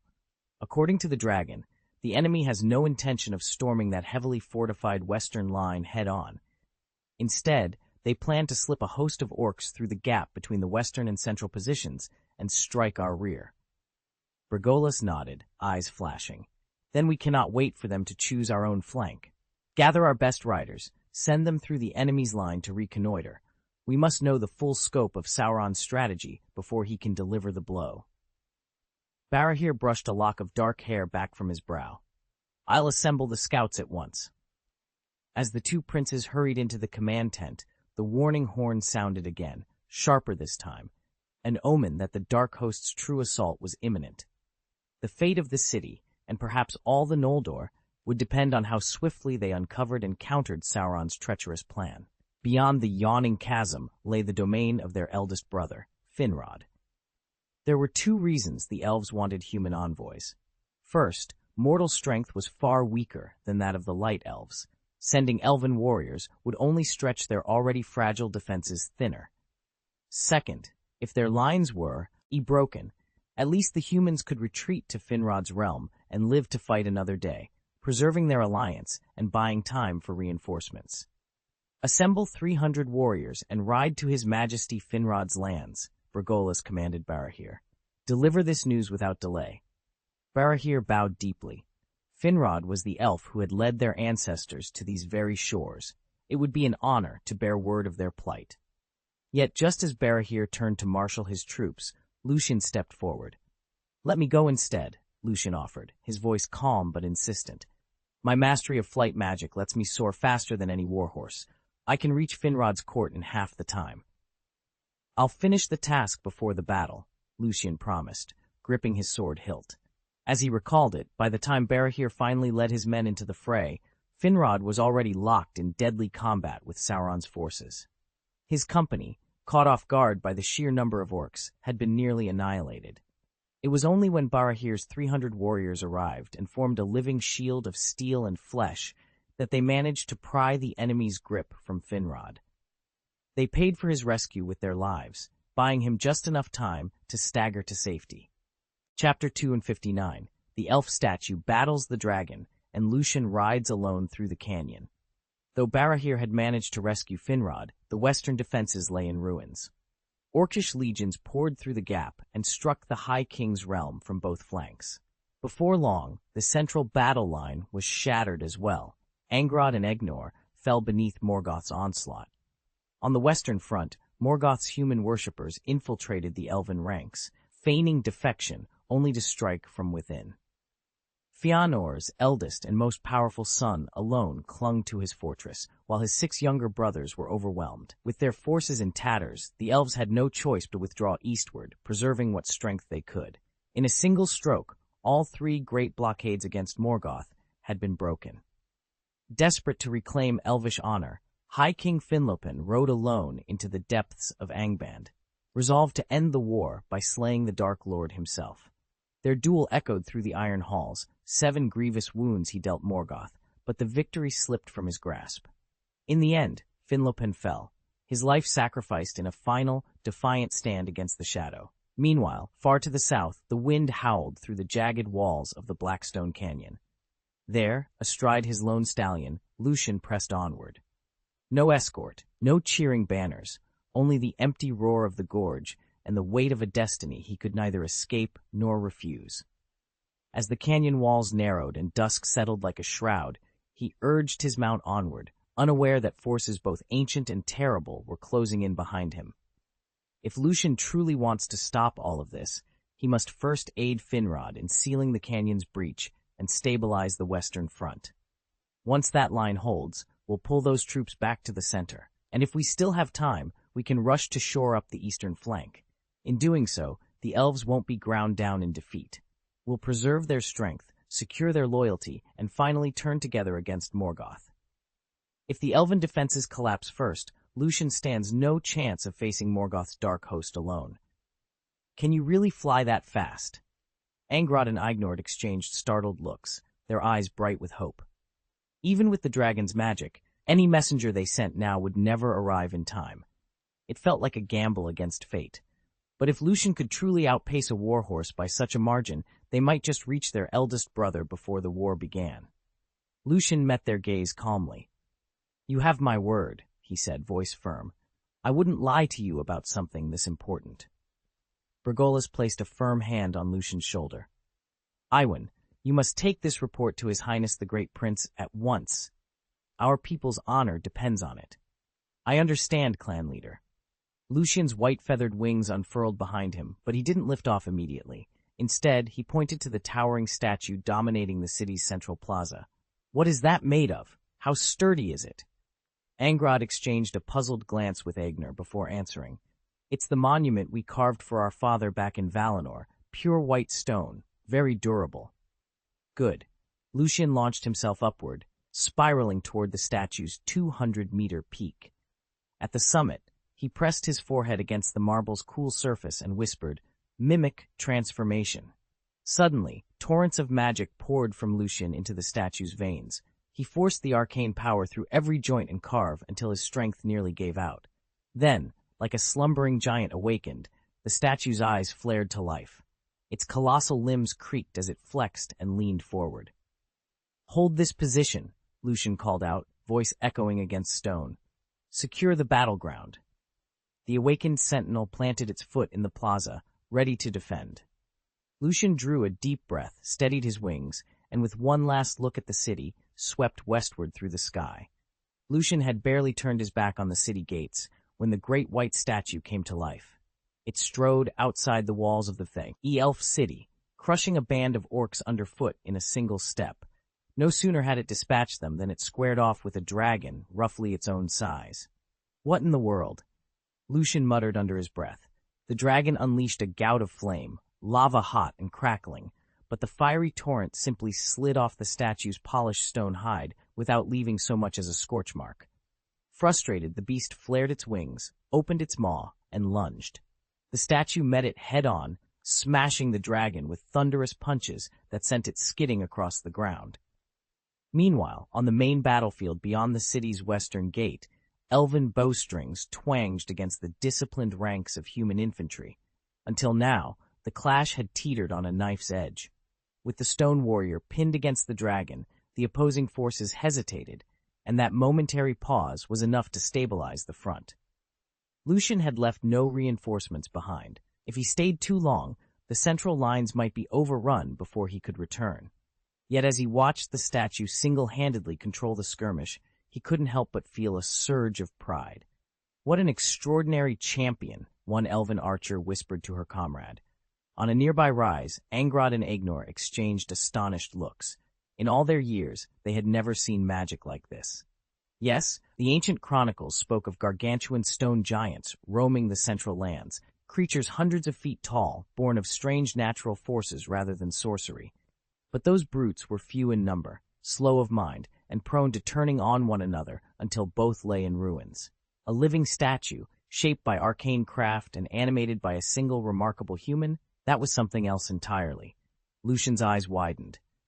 Why didn't I realize Ivan had this talent before? The assembled elves and men echoed his amazement. Angrod and Agenor exchanged startled glances. Bergolas and Barahir just stood there, jaws hanging open. If only they'd known sooner, Lucian thought, they could have enlisted Ivan's help to mass-produce statues for hauling supplies. These human-carved figures might lack the elves' finesse, but they were more than serviceable, and a small army of them would lighten everyone's burden. If they survived this war, Lucian promised himself he'd see to it that every craftsman in their ranks learned Ivan's secret art. Half an hour later, Lucian descended toward the rocky gorge that marked the boundary between the central and western battlefields. From high above, he surveyed the scene. Plumes of smoke still curled skyward where the main fight raged, but here, in the narrowing canyon, was something darker. Orcs, far more than those arrayed on the central plain, crowded both sides of the ravine, their armor glinting in ambush. Sauron's cunning knows no bounds, Lucian muttered. The orcs intended to lure Finrod's elven host into that trap. The smoke and fire would draw them in for a closer look, and then strike from both walls of the canyon. Lucian clenched his fists. They would not take the elves by surprise. Not if he could help it. Lucian paused on a rocky outcrop above the narrow pass, scanning the dust clouds on the horizon. As he'd suspected, Sauron had laid a trap here, knowing Finrod would come to his brother's aid. Now the silver-laced standards of the elven host were cresting the ridge, and Lucian could see Finrod himself riding at their head, pale face drawn with worry. In a clash like this, nothing weighed heavier than the memory of past failures.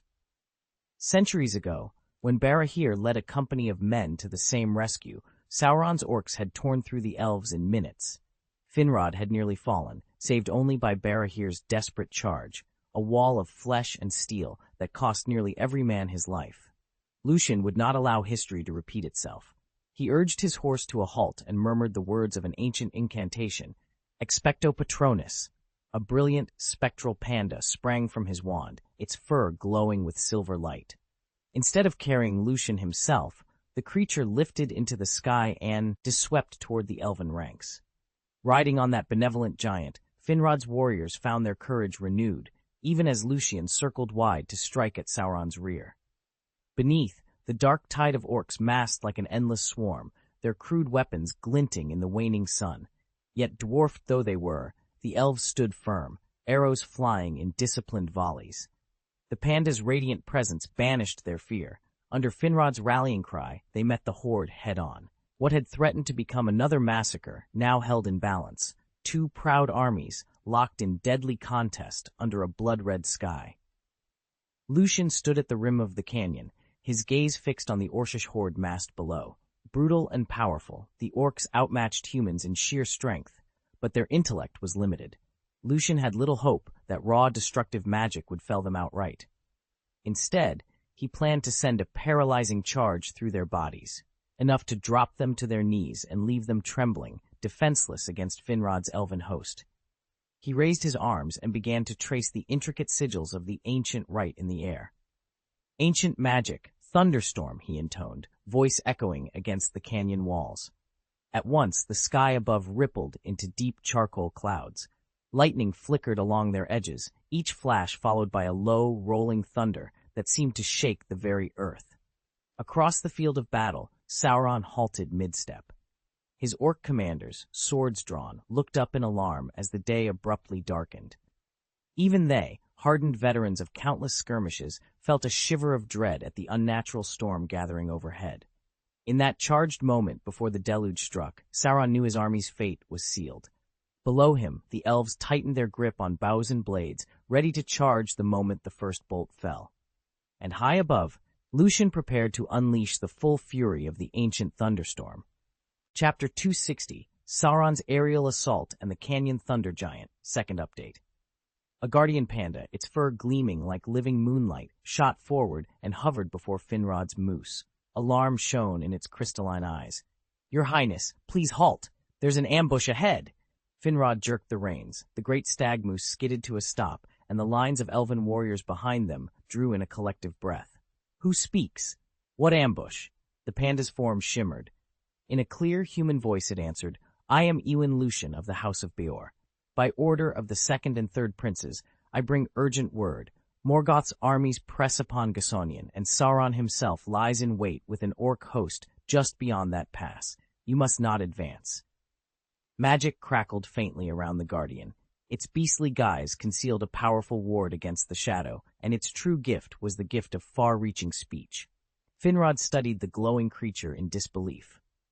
"Beor," he muttered. "My brothers once guided those humans into our lands, but I've never met one who looked like a panda." Lucian inclined his head, and the panda's radiance coalesced into the shape of a young man clad in battered mail. He knelt on one knee, the glow fading to reveal sharp, determined features. "I employ this form for protection and communication, Your Highness," he explained. "Time is short. Allow me to lead you by a safer route." Finrod exchanged a quick look with his captain. Slowly, he nodded. "Very well, Lucian of Beor. Guide us around Sauron's trap, and may the Valar watch over us all." Behind them, the torchlight of the elven host flickered as they prepared to turn away from the deadly pass. Unseen in the soaring night sky, Sauron's black wings stretched wide, and far below, the rumble of the canyon thunder giant began to stir. "I'm channeling a massive lightning spell from above," Lucian's voice rumbled through the panda's form. "When it strikes, the orcs below will be stunned and unable to hide. That's when you move in and finish them off." Finrod studied the dark clouds roiling over the canyon, streaked with unnatural flashes of lightning. He sensed the radiant power pulsing from the panda, an energy no servant of Morgoth could counterfeit. After a moment's thought, he inclined his head. "Very well. If Sauron's forces lie in ambush deeper in the gorge, rushing forward would be madness. We'll hold our position." He lifted his hand, and the elves at his side snapped to attention. "Prepare your bows and arrows." In an instant, every light elf drew their elegantly carved longbow free from its strap, knocked a rune-etched arrow, and drew back the string. Elves were born archers, and these light elves were no exception, so precise and deadly that even Glaurung, with all his dragon scales, would tremble under a well-aimed volley from their ranks. Here it comes. No sooner had the panda's warning faded than Lucian's 6-minute invocation of ancient magic snapped into place. A blinding storm of lightning cascaded down into the canyon, striking the massed ranks of orcs like a torrential downpour. There were so many of the green-skinned warriors crowded below that precise targeting was unnecessary. Each bolt found its mark in the writhing horde. Their howls of agony echoed against the rocky walls, confirming Lucian's grim prediction. From the rim above, Finrod raised his hand and shouted, "Canyon, fire!" At his command, every light elf fitted an arrow nocked to string. Then, as if driven by a single will, they loosed volley after volley. In a normal engagement, archers would stagger their shots to conserve strength and maintain accuracy. But these elves seemed inexhaustible. Their bows twanged like clockwork, sending shafts winging toward the enemy in relentless succession. By the time the first arrows had even begun their descent, the 8th string had already flown. Below, orcs fell, and those who still charged found themselves swallowed in a hail of thunder and steel. The canyon became a crucible of arcane fury and elven precision, turning the orcish tide into a panic-stricken rout. Lucian watched from a rocky outcrop as 2,000 light elves raised their bows in perfect unison and loosed 16,000 arrows in a single, thunderous volley. Below them, Morgoth's horde of orcs reeled under the onslaught. For centuries, Angband had been locked in a stalemate, but the elves' archery alone had kept the fortress besieged. When the war first erupted, half the Orcish army had perished just trying to break through that implacable curtain of shafts. Yet the elves' strength did not end at a distance. Their warriors were devastating in close combat, too. Lucian recalled tales of champions like Feanor and Fingolfin, how they had traded blows with Morgoth himself for precious moments, even slaying a Balrog single-handed. He was certain that, but for Sauron's cunning ambush, Finrod's company could have fought their way back to safety, if not won outright, then at least retreated with minimal loss. The arrows kept descending like hailstones, each one tipped with an enchantment so cold it froze the very flesh it pierced. Beneath the elven lines, the orcs' screams echoed off the canyon walls. Lucian raised his staff and summoned a crackling bolt of lightning, but it proved only paralyzing, not lethal. His magic slowed the attackers, but it was the elves' frosted arrows that cut through them. "Charge! Push them back!" Sauron bellowed from the shadowed ridge where he stood, his voice a low roar that carried over the din of battle. In that instant, a dark energy bloomed around him. Bolts of lightning and the frozen arrows arched toward him, and then shattered harmlessly as they met his shield of sorcery. Below, countless orcs fell, racked by cold and flame. Sauron's lips twisted in a green-tinged snarl. Rage glinted in his eyes as he surveyed the massacre, ready to unleash even darker powers to turn the tide in Morgoth's favor. Lucian knew the true test of this battle was only just beginning. Lucian had planned an ambush, but found himself the one under attack. He'd trapped the orc horde beneath his crackling lightning wards, hoping to pick them off safely. But unless they broke free of his electric barrier and faced the elves head-on, they'd be torn apart by elven arrows. Then the orc horns sounded the charge. With a deafening roar, the massed ranks spilled out of the canyon and hurtled toward the light elves. At their forefront, Finrod called a rallying cry, drew a gleaming elven blade, and spurred his massive war moose into a gallop. Behind him, the light elves smoothly sheathed their longbows, drew their slender swords, and fell into tight formation. The two armies met in a savage clash of steel. Blood sprayed and bodies reeled as orcs and elves tore at one another in a brutal, grinding melee. "Let us see who prevails," thundered the orc chieftain. High above the carnage, Soran hovered unmoved. He raised a slender hand to his brow. "Open your eyes." Instantly, a miniature eye of Soran materialized in a horizontal arc above his forehead, its crimson iris sweeping the battlefield. It fixed on Lucian, the lone human war mage, crackling with lightning. Humans, Iluvatar's second race, were fledglings beside the might of elves. Rage flared in Soran's heart. With impossible speed, he drew the enchanted longsword at his hip and dove toward Lucian, intent on ending the upstart's life. Lucian's eyes narrowed in disgust. This creature, no more than an ant compared to even the lowliest orc, had dared to thwart his carefully laid plans. Such insolence could not go unpunished. The figure advancing on him was unmistakable. Lucian swallowed.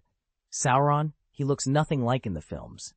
At this point, the Dark Lord had not yet forged the One Ring. His power was a far cry from its peak in the Second Age. Still, the raw majesty of Amaya shone through. Sauron's features were sharper and more striking than any elf's, more regal even than the second and third princes Lucian had encountered. Lucian didn't hesitate. "Super electromagnetic rifle," he barked, raising his weapon.